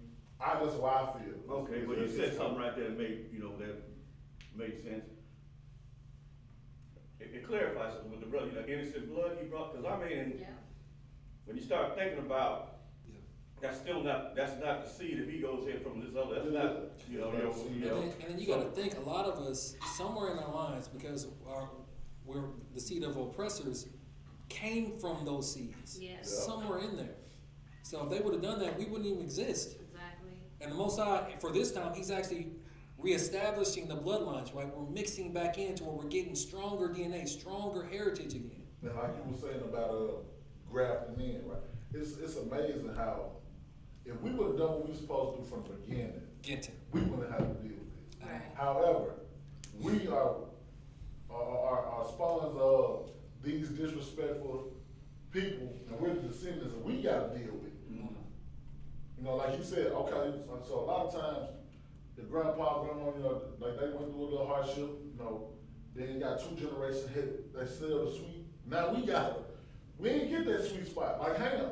Ham was cursed, I mean, he was blessed, but his descendants was cursed for what he did. So now, like he said, now we're mixed in, and we gotta be careful with that harsh judgment because, like you said, we don't know who is mixed with what, you know what I mean? So, that harsh judgment that we speaking upon, or we wanna deal with this opposer, like I said, we could be Japhite or eat a piece of Esau. Or maybe like we were mixed out, and maybe we're like 1 generation from being completely mixed back in. You don't Right. know. And so, You know, like because I it said, takes 3 generations to mix back in, right? So, I mean, that's why I said, like, if you can't stand looking at the kid, give it up for adoption, pray over the kid, let the Most High have it. But I'm like, But you talk about aborting a kid? Yeah. like, in the physical sense, I wanna do something about it. Yeah, he gonna have to, he gonna have to bite the dust. So, we try to wrap this up. So, real quick, I'm gonna go to fossilized customs, right? Moloch, right? Molech. The name Molech originally suggested nothing of cruelty or terror. So originally it didn't. It says, I'm gonna go to the next slide, my bad. But now the well-known rites associated with that name may have made it for ages a synonym for all that is most revolting to the heart of humanity, and amply justify the description of Milton. First, Moloch, her horrid king, besmeared with blood of human sacrifice. So Moloch is synonymous with human sacrifice. And parents' tears, though for the noise of drums and timbrels loud, their children's cries were unheard, that passed through the fire to the grim idol. So they would literally watch their child die, sacrificing the Moloch. It wasn't like they just gave it up for, abortion or whatever. No, they would have to be there and watch it. There'd be people with timbrels, and it's this big, soiree going on, because there's a bunch of people giving away their child to Molech, right? Literally. That's crazy. Yeah. It says, their children's cries unheard that passed through the fire to this grim idol. In almost every land, the bloody worship prevailed, so it went everywhere. Horrid cruelty, hand in hand with abject superstition, filled not only the dark places of the earth, but also regions that boasted of their enlightenment. So it everywhere. It says Greece, Rome, Egypt, Assyria, and our own land under the savage Druids at one period or the other in history worship the same God in the same way. It's coming from the book, it's coming from Fossilized Customs. They took it from the 2 Babylons, which I have in also. So we're talking about aborted babies, right? What does that say? What a baby is. Incinerated to hate. What? Now this is from an article back in 2014 they got caught. Tell me, so that was Water babies using as incinerated. coal. Huh? They were using this as a source of fuel. Bro. Man, you was wicked, brother. You think you made a joke, but Look, but I mean, you was wicked, So, man. now check this out. It says the bodies of thousands of aborted and miscarried babies were incinerated as clinical waste, with some even used to heat hospitals, an investigation has found. 10 NHS trusts have admitted burning fetal or remains alongside other rubbish, while others use the bodies in waste-to-energy plants which generate power for heat. Wow. Last night, the Department of Health issued an instant ban on the practice which Health Minister Dr. Dan Poulter branded totally unacceptable. At least 15,500, is more than that, fetal remains were incarcerated by 27 NHS's trusts over the last 2 years alone, right? So this is in the UK back in 2014, right? Last 2 years. Yeah. So, Wow. But That's how you do it to Molech. Yeah, exactly. Right, Molech, right? So this one is a little interesting. So GOP anti-abortion witness basically claims DC authorities are burning aborted fetuses for electricity. So I'm not gonna read this whole thing, but basically, this woman, she comes out and she says, "Hey, you guys, y'all been burning or using fetuses for fuel in Washington D.C." Because it says bodies are thrown in medical waste bins and in places like Washington D.C. burned to power the lights of the cities, homes, and streets. Right? Because there are certain cities, or excuse me, certain states that it's not illegal to do that. Right? There are certain states to where. Yeah, I'm trying to get to that exact point, so I don't have to read the whole thing. And so they try to claim that she was lying. Wow.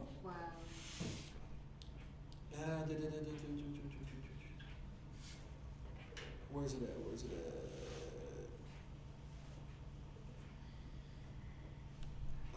Whatever. But anyway, so Washington D.C. is one of those states to where it's not only you don't have to bury or cremate. So that's another thing that they'll do. They'll immediately cremate the body. The You last see it? one. At the top, Oregon, British Columbia, what was talking about? No.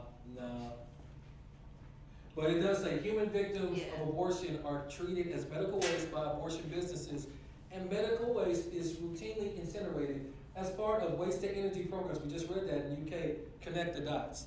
That she blew this whistle, and then they try to say that she didn't have no evidence and it wasn't found in this and that. But that's what they're doing. And that's why they don't tell a lot of these mothers who do have miscarriages or lose their baby that they have the right to take their baby home, bury them, do their proper burial. They don't tell them about this, and that's how we didn't know either. We were just like, well, where's our baby They at? buried our sons. So they do that a lot, and you'll be surprised on how many women are like, I didn't know I can have a burial service for my child. But they literally tell it, and they told us, like, well, if you don't grab your baby within this time frame, they're gonna incinerate the baby. Yeah, because that. So, We had to track ours down. so. Yeah, I remember y'all had a whole. We tracked the baby down and found the baby, and they said there was And no then name, yeah, no they nothing. had- it never They was happened. about to put it out with the rest of the waste. Yep. I'm like, what? Wait a minute. Wait. Well, grab a mic. Say that again, so people don't think we're making that up. That's pass them either one. Like that's crazy. Yeah, say that again. That's wild. When I was searching for our child, it was at the medical examiner's office. And they said, we're glad you called because it had no identification and we was gonna incinerate it with the rest of the medical waste. I'm like, what? What do you mean? No name, no nothing. Right. And this is in Oklahoma. Yes. Yes, they didn't tell us that they had sent the baby to the medical examiner, and the medical examiner had them and didn't have no information to who to contact. So we were contacting them, and because my name wasn't on there, I had to act a little fool, and then they told me this information that they was about to put in medical waste and incinerate. I'm like, what? Yeah. And then on So- my records, they didn't have it as I even had a child loss in there. So, wow. Because that's what they try to pull with us. But my wife and her mom ended up burying her son or whatever. Yeah, ain't no way. Oh, for science, like, no, you're not about to incinerate. Like, no, like, what are y'all talking about? Molech worshipers, that's what's going on. They worship Molech. So we don't even know what else they do with that stuff. Right. All it's for science. For what reason? The Basically, you know they want ours. The Yeah. jabs. Think I want somebody Jabs. babying me? No, thank It's for you. the youth, to keep them younger. They utilize this too. Yeah. The blood, they use the blood to keep them safe. And you can look that up on any kind of Google. They use the baby fetuses that they That's a don't, fact. that pass away.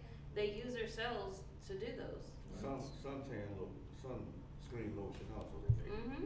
out together. Molech worship. Oh, you want me to read? You pointed at me. Alright. That thou hast slain my children and delivered them to cause them to pass through the fire for them. And in all thine abominations, there's that word again, and thy whoredoms thou hast not remembered the days of thy youth when thou wast naked and bare and was polluted in thy own blood. So you're doing all this stuff to your children. You don't remember how I purified you when you were in your own blood, when you were in your own impurity. You forgot who your father was and who your mother is, right? You wanted these adopted parents, right? That's what's going on. You want that lifestyle. You want the American dream when America is a burning building, literally, right? Okay, keep going. And it came to pass after all the wickedness, woe unto thee, saith the Lord, that thou hast also built unto thee an eminent place, and hast made thee an high place in every street. So you know how in America there's a church almost like at every block Yes, in a lot of these sir. places. High places, right? Mhm. Eminent places, places of worship to other gods, right? That's why there's steeples going to Nimrod, right? Nimrod worship whenever you come into a church, right? Backwards. Thou hast built thy high place at every head of the way, and Everywhere. hast made thy beauty to be abhorred, and hast opened thy feet to every one that passed by, and multiplied thy whoredom. So what does it mean to open your feet to everyone that passed by? I mean, in the literal terms, Yeah.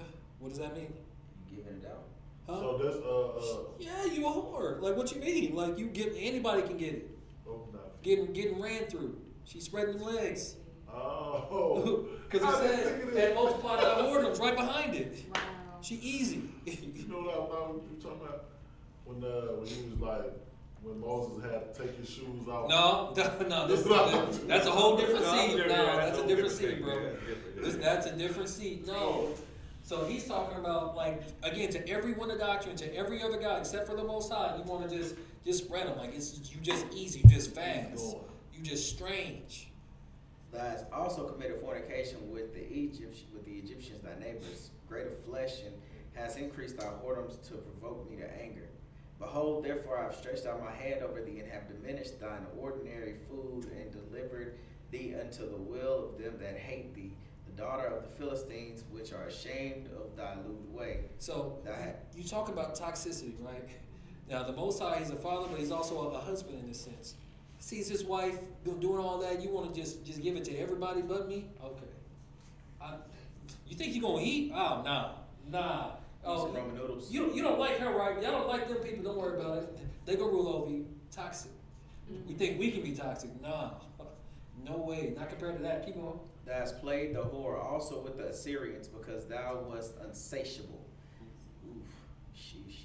Yeah. Yea, thou hast played the harlot with them, and yet couldest not be satisfied. So can nothing satisfy. Hey Ben, can you read for a little bit? Yeah. Thanks, man. Thou hast moreover multiplied thy fornication in the land of Canaan until Chaldea. Oh, Canaan. Uh-oh. And yet thou wast not satisfied therewith. How weak is thine heart, said Jehovah Elohim, seeing thou doest all these things, and the work of an imperious, Uh-huh. whorish woman. So like, man, you just a whole out shit.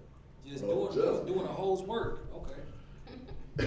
And that thou buildest thine eminent place in the head of the way, and makest thine high place in every street, and has not been as an harlot, and that thou scornest hire. But as a wife thou committed adultery, which taketh strangers instead of her husband. So I don't know this bishop thing. I didn't put that in there, but did y'all hear about that bishop that came forward? He came out, brought his husband up there to the stage. See a I picture. heard something. I Saw a picture. Is that the one that Shirley Caesar was at when she was looked at funny? That happens when an Amorite is your father, and a Hittite is your mother. But the Pope said it's cool. He even got a rainbow. The Rainbow Amorite's hoodie. his father too, though. He got a rainbow hoodie. He's straight. First off, that rainbow ain't nothing wrong with the rainbow. Pun intended. They just corrupted it. Yeah. Yeah. Everything. So and then like this is how dumb our people ended up becoming, right? So we're already whoring out to other gods, right? The Most High gave us all these gifts and presents and all this stuff. Let's see what we do with it, They give the gifts to all whores, right? but thou givest thy gifts to all thy lovers, We just give it away to everybody else except for ourselves, right? and hires them that they may come unto thee on every side for thy whoredom. Boy, just running a train, right? A whole orgy, right? Okay. And the contrary is in thee. Or contrary, right? Yeah, is in thee from another woman in thy whoredoms. Whereas none followeth thee to commit whoredoms. And in that they give us a reward. So None of them, like, they normally keep the money that they get. They keep the stuff that they have. They don't give it away. But we so dumb that, like, we doing all this stuff and we gonna give it away anyway. Because he gave us to a reprobate mind at that point in time, right? Mm-hmm. And no reward is given unto thee, therefore thou art contrary. Wherefore, O harlot, hear the word of Yahweh. Thus saith Yahweh Elohim, because thy filthiness was poured out, and thy nakedness discovered through thy whoredoms with thy lovers, and with all the idols of thy abominations, and by the blood of thy children which thou didst give unto them. Because you know he don't like innocent blood being shed.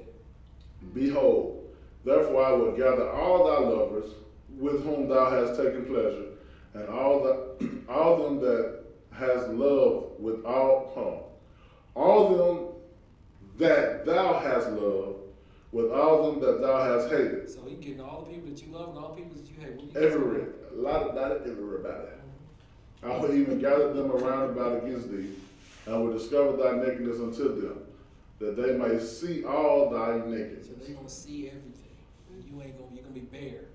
Can't hide nothing. You ain't got no strength and no might in your hands. And I will judge thee as women that break wedlock and shed blood are judged. And I will give thee blood and fury and jealousy. So I got a question. What happens to a woman that breaks bed? Stoned in the streets. Dead. Yeah. You ever seen Dead. them rocks? Rocks huge. Boy, them rocks, boy. And then there's one that sheds blood. Dead. That's what happened to us. That's why we fall into this dead state as a people. Right? Every death is not physical. Some of it's just spiritual. That's why you try to bring the truth to people and you try to plant a seed and they just look at you like you're an alien or something. Or like they get offended. They want to try to fight you or something like, man, okay, my bad. I was asked not too long ago. Like, hey bro, you still in that coat? I was like, listen, it ain't a coat, but call it what you want. It's crazy. But he heard it from somebody. And Of course. That's Aaron. hilarious. Mhm. I'm like, Still we're in reading that from coat. the word directly. Mine Like, directly. Like, think about how can a Christian say that about anybody? anybody. Think about that. Right. Like, And a lot of them don't know. Like, it's just, it's sad, really. But we are, if you want to say it, we are in a cult. It's our culture. culture. It's our culture. So I mean, so yeah, You know, thought of it like that. What he said. Okay. Bars, he spit. And I will also give thee into the hand, and they shall throw down thy eminent place, and shall break down thy high places. They shall strip thee also of thy clothes, and thou shalt take thy fair jewels, and leave thee naked and bare. Is that not what happened to us over in Africa? And we get Yeah. shipped everywhere? Yeah. Slaves, begging? They stripped us down. Mm-mm. They shall also bring up a company against thee, and they shall stone thee with stones, and thrust thee with their swords. So I'm gonna make sure they kill you. You wanna cheat on me? You're gonna die today. They still do that in some countries, though. Oh, yeah, over If that? they Yeah. catch your spouse cheating, they're gonna Yes, stone them. yes. I see some videos and I was like, oh, they don't play. Or beat No. them with sticks. Mess around and be bad over there, getting beat, Yeah. not with a belt, like getting beat up by everybody over there. They don't play. Everybody. Like the stuff that like kids and people pull over here, you try to pull that stuff in They Africa, can't. That ain't happening. boy. No, on the continent. And they shall burn thine houses with fire, and execute judgments upon thee in the sight of many women. And I will cause thee to cease from playing the harlot, and thou shalt give no hire any more. So he's not going to cause us to cease from doing that until after this judgment hits us, right? Now you got to think, those of us that are still tied to this Babylonian system and is not ready to leave this world behind, some of us is going to end up getting that again. I don't know about y'all, but I don't want no parts in that. I only want the first push. Amorite America is not my father. A Hittite will never be my mother, ever. Right? Keep going. So I will make my fury toward thee to rest, and my jealousy shall depart from thee. And I will be quiet, and will be no more angry. So I'm not going to be angry when I'm done, but until we get there, I gotta do this. yeah, I'm going to have to get this out. Because thou hast not remembered the days of thy youth, but hast fretted me in all these things. Fretted me, angered. Or like vexed, got you really straight, like mad and just frustrated. So when I can't get it out. I used to hear like "Don't fret." I think it was like a verse. Yeah, don't worry. thought it would be like, be afraid. That one was, I remember that. Yeah. Therefore, I will also recompense thy way upon thine head, said Jehovah, and thou shalt not commit this loosum above thine abominations. Okay. Behold, everyone that was using proverbs shall use the proverb against David, saying, as is the mother, so is her daughter. So they're gonna have this proverb to say against us because it's just from generation to generation, right? Oh. As is the mother, so is the daughter, right? You know, pretty much they're gonna keep doing what they do. Thou art thy mother's daughter. Thou loathe her husband and her children, and thou art the sister of thy sisters, which loathe their husband and their children. Your mother was an Hittite, and your father was an Amorite. So if one of these is your mother or your father, it's not a good thing, because the order's not set up. How's the husband gonna loathe the children, and then the mother's gonna loathe the husband and the children, vice versa? That's out of order, right? So you can start to see who's father and mother just by reading this. Like, okay, even if you got stuff to work on, like, okay, I gotta correct some stuff, because this right here, this is America. Yeah. This is the world system. This is our world. This is not what the Most High wants for us. But again, everything starts with us men getting it right. We have to be the examples. We have to be using exampleship, right? That word, right? All right, keep going. And thine elder sister is Samaria. Samaria. Who is Samaria? The sister. Doggone it, bam. Doggone it. In the script, who is Samaria, though?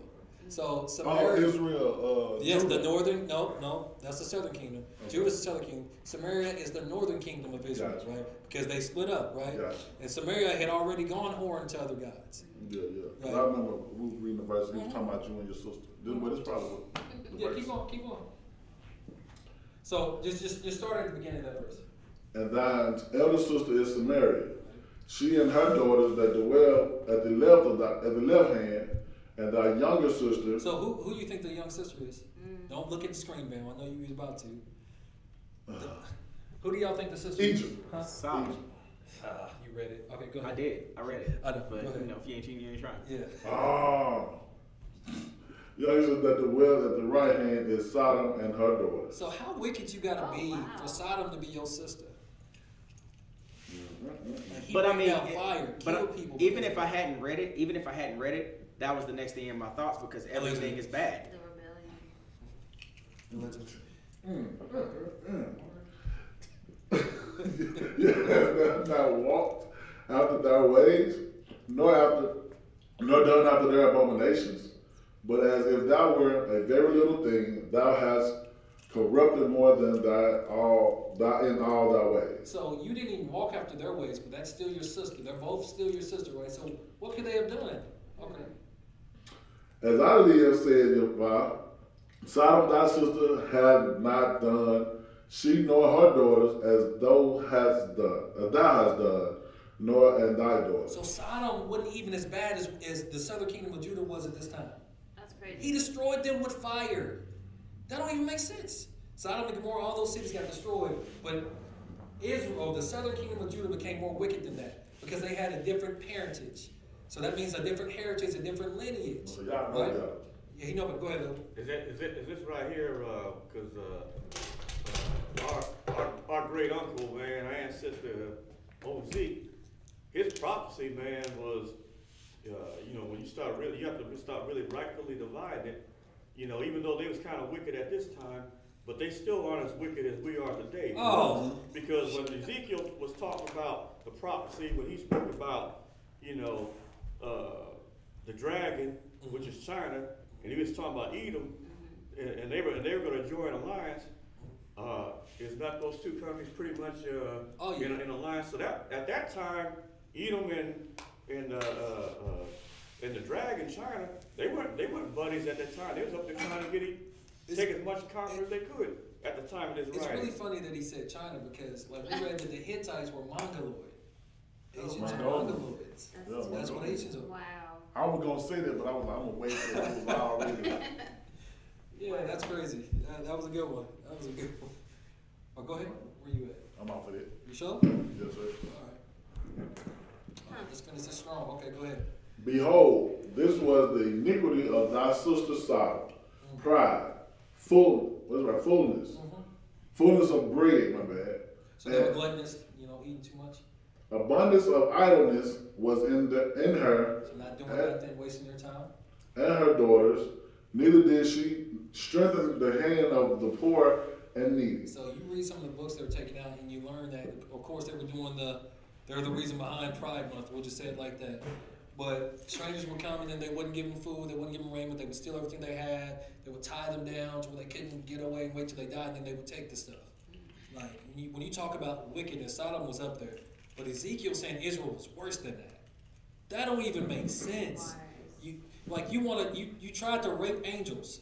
Right. Like, and Israel's worse than that. Like, you was going to, literally, you wouldn't even rape Lot's daughters. Like, no, we want them dudes right there. Yeah. The strong ones. Yeah, we want that light. Yeah, like, stop, bro. You need to cut it out. You need to cut it out, bro. That's what they say, though. But that's pitiful. But this is us, ain't this us today? That problem Exactly. fit us today. Yeah. That's the whole point, and that's what we're gonna end up getting it worse again if we don't come back to the Most High in sincerity. As you were, they. I was just talking about G. When I say we, I'm we, talking about as a nation nation. of people. I'm not talking about us here. I'll tell you something. If the body get on fire, the hand should be cool, right? Say what? Put the hand out the body on fire. Well, you pitiful. And your buddy TD Jakes running around with a purple dress I'm on. done. As you were, man. Come on. Stay on the subject. Let's go. and they were haughty. Oh, does the Most High like haughty? No. And committed abomination before me. Therefore I took them away as I saw good. They was bad, and I just got them up out of it. I smote them, all of them. Neither has Samaria committed half of thy sins, but thou hast multiplied thine abomination more than they. And they justified thy sister in all thine abomination which thou hast done. No, you justified them, your sister, because we were doing worse than that. That's what it said, not they. You said they.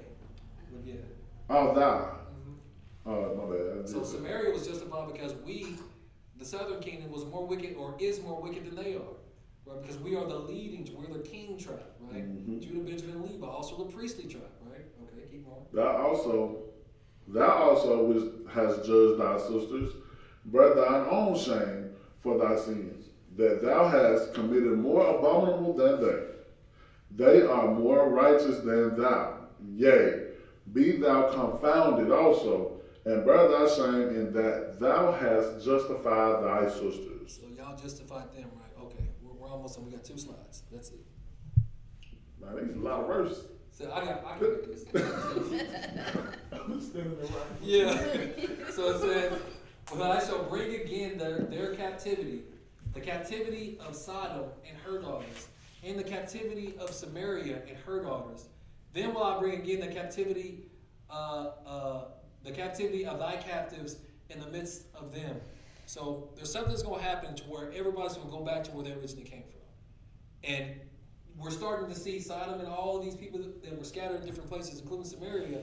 All of them end up coming back. It's almost like that's a sign that we all go back to where we're supposed to go. Then it says, "That thou mayest bear thine own shame, and mayest be confounded in all that thou hast done, and that thou art a comfort unto them.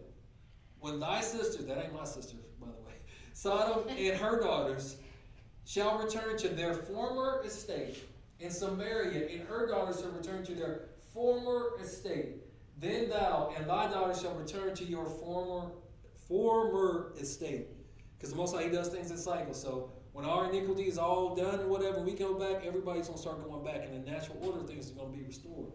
"For thy sister Sodom was not mentioned by thy mouth in the day of thy pride," right?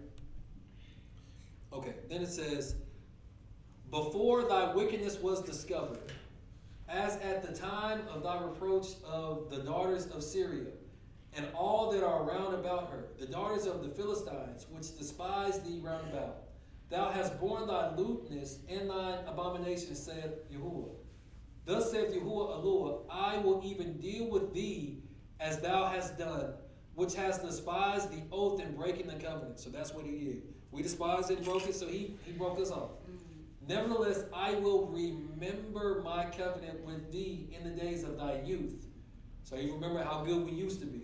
And I will establish unto thee an everlasting covenant. That's the renewed covenant. Then thou shalt remember thy ways and be ashamed, when thou shalt receive thy sisters, thine elder and thy younger. And I will give them unto thee for daughters, but not by thy covenant. So they're all going to be under us, basically.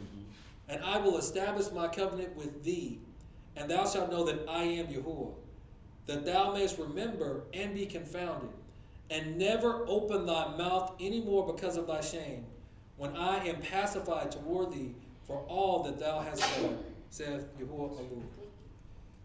So in this again, the family order, the family structure is important.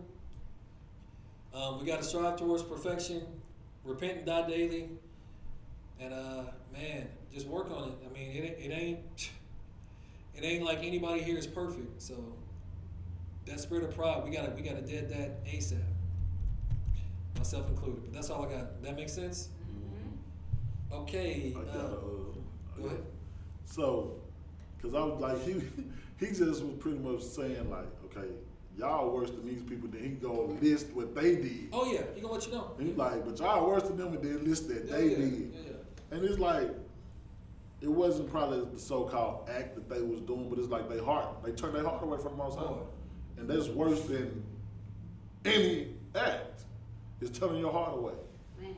And giving your heart, spreading your legs, your mind to other gods. Yeah. Gods consistently, even when the truth comes about. So when it's like I said, because I didn't really see like exactly like what they did outside of idol worship for the most part. And the Molech thing. Yeah, but yeah, that was bad too. But I'm just saying, like he just gave the deep description of all the things that these folk done, and y'all worse than them. But in the physical, in this generation, as the Most High and Yahuwah would say, is that in the last days, talking about where we are, it's like he said, verily I said to you, this generation shall not pass. That means all prophecy that hadn't been fulfilled, all through the years and the ages, is to be fulfilled in this generation. And then Ezekiel, through his prophecy he's given, he's already telling us who the generation is. When he taught the Great Awakening, where we are right now, the bones coming back together. Yeah. This is that last generation we in, brother. What happened in 48. In 1948, when he said, verily, which is truly, he said, learn the parable of the fig tree. Well, you got two figs. You got a good fig and a bad fig. The good fig was planted there during the time when the land was originally given to us, when Moshe delivered it to us. But we didn't. He didn't get a chance to go in it, but he saw it. That was the good fig that inhabited that land where those Germans are, a lot of those Hittites and all that. See, the good fig was there all the time. The bad fig was planted there in 1948. So when you go ahead and start giving money to, when they say, oh, help out, help get these so-called Jews, which they're not Yahudim, they not us. Well, give them money to help them get back to the land. No, man, you giving money to the bad fig. That's what we were just reading about. Getting rewards and gifts and just giving it away. Giving it to hire. Like, what you mean? What about our Holocaust? The American Holocaust, the German Holocaust, the black one, the African Holocaust. We want to give everything we got to everybody else except for, like you talk about group economics and all this. Like, no, the time for that is over with. It's time for us to awaken, right? And to get our families in order, because that's what it's about now. This is family time. That's what time it is right now. That's A family lot time. of us don't realize we're still in the captivity because True. we are always comfortable in our captivities. Like every single last one of them, we always want to be like our enemies. Oh yeah. And we're just like, oh, they're accepting us now. Ooh. And then we just get so complacent that we don't even want to hear the truth when it comes from one of us. And like this is what I'll be telling people, like, y'all do realize every Israelite did not leave Egypt, right? When Moses and them left, every Israelite did not leave. Right. There was a number of people that left, But all of them didn't leave because you know our people. We The get ones comfortable. that We love left. it. Yeah. The ones that left said, man, let us go back. Like Take us no, back. ain't no way, bro. Cause Now y'all got shipped over and Boy. scrambled. look, man, even Babylon, like those of us that came back in different scatterings from Babylon, you think every Israelite left Babylon? No, because you see in the New Testament where they're sending all these letters and going to different places. The people over out in Babylon and Egypt, because they never left. Some people just get comfortable in slavery, get comfortable in captivity, because they got different parents. But that's all I got. Can Master Jones, can you press out? Mr. Master Jones, my bad. Mr. Master. Most gracious Heavenly Father, we again another day you've blessed us to see. Dear Heavenly Father, thank you for this gathering, dear Heavenly Father. Thank you for the knowledge that was given to us this afternoon, dear Heavenly Father. Dear Heavenly Father, let it apply to our hearts, dear Heavenly Father. Dear Heavenly Father, as we depart from this assembly, dear Heavenly Father, keep us from all hurt, harm, and danger. Let us find our homes better than we left it. Protect us as we travel. These blessings, I ask in your Son's name I pray. Amen. Amen. Hey, please like, share, subscribe. Until next time, peace, friends.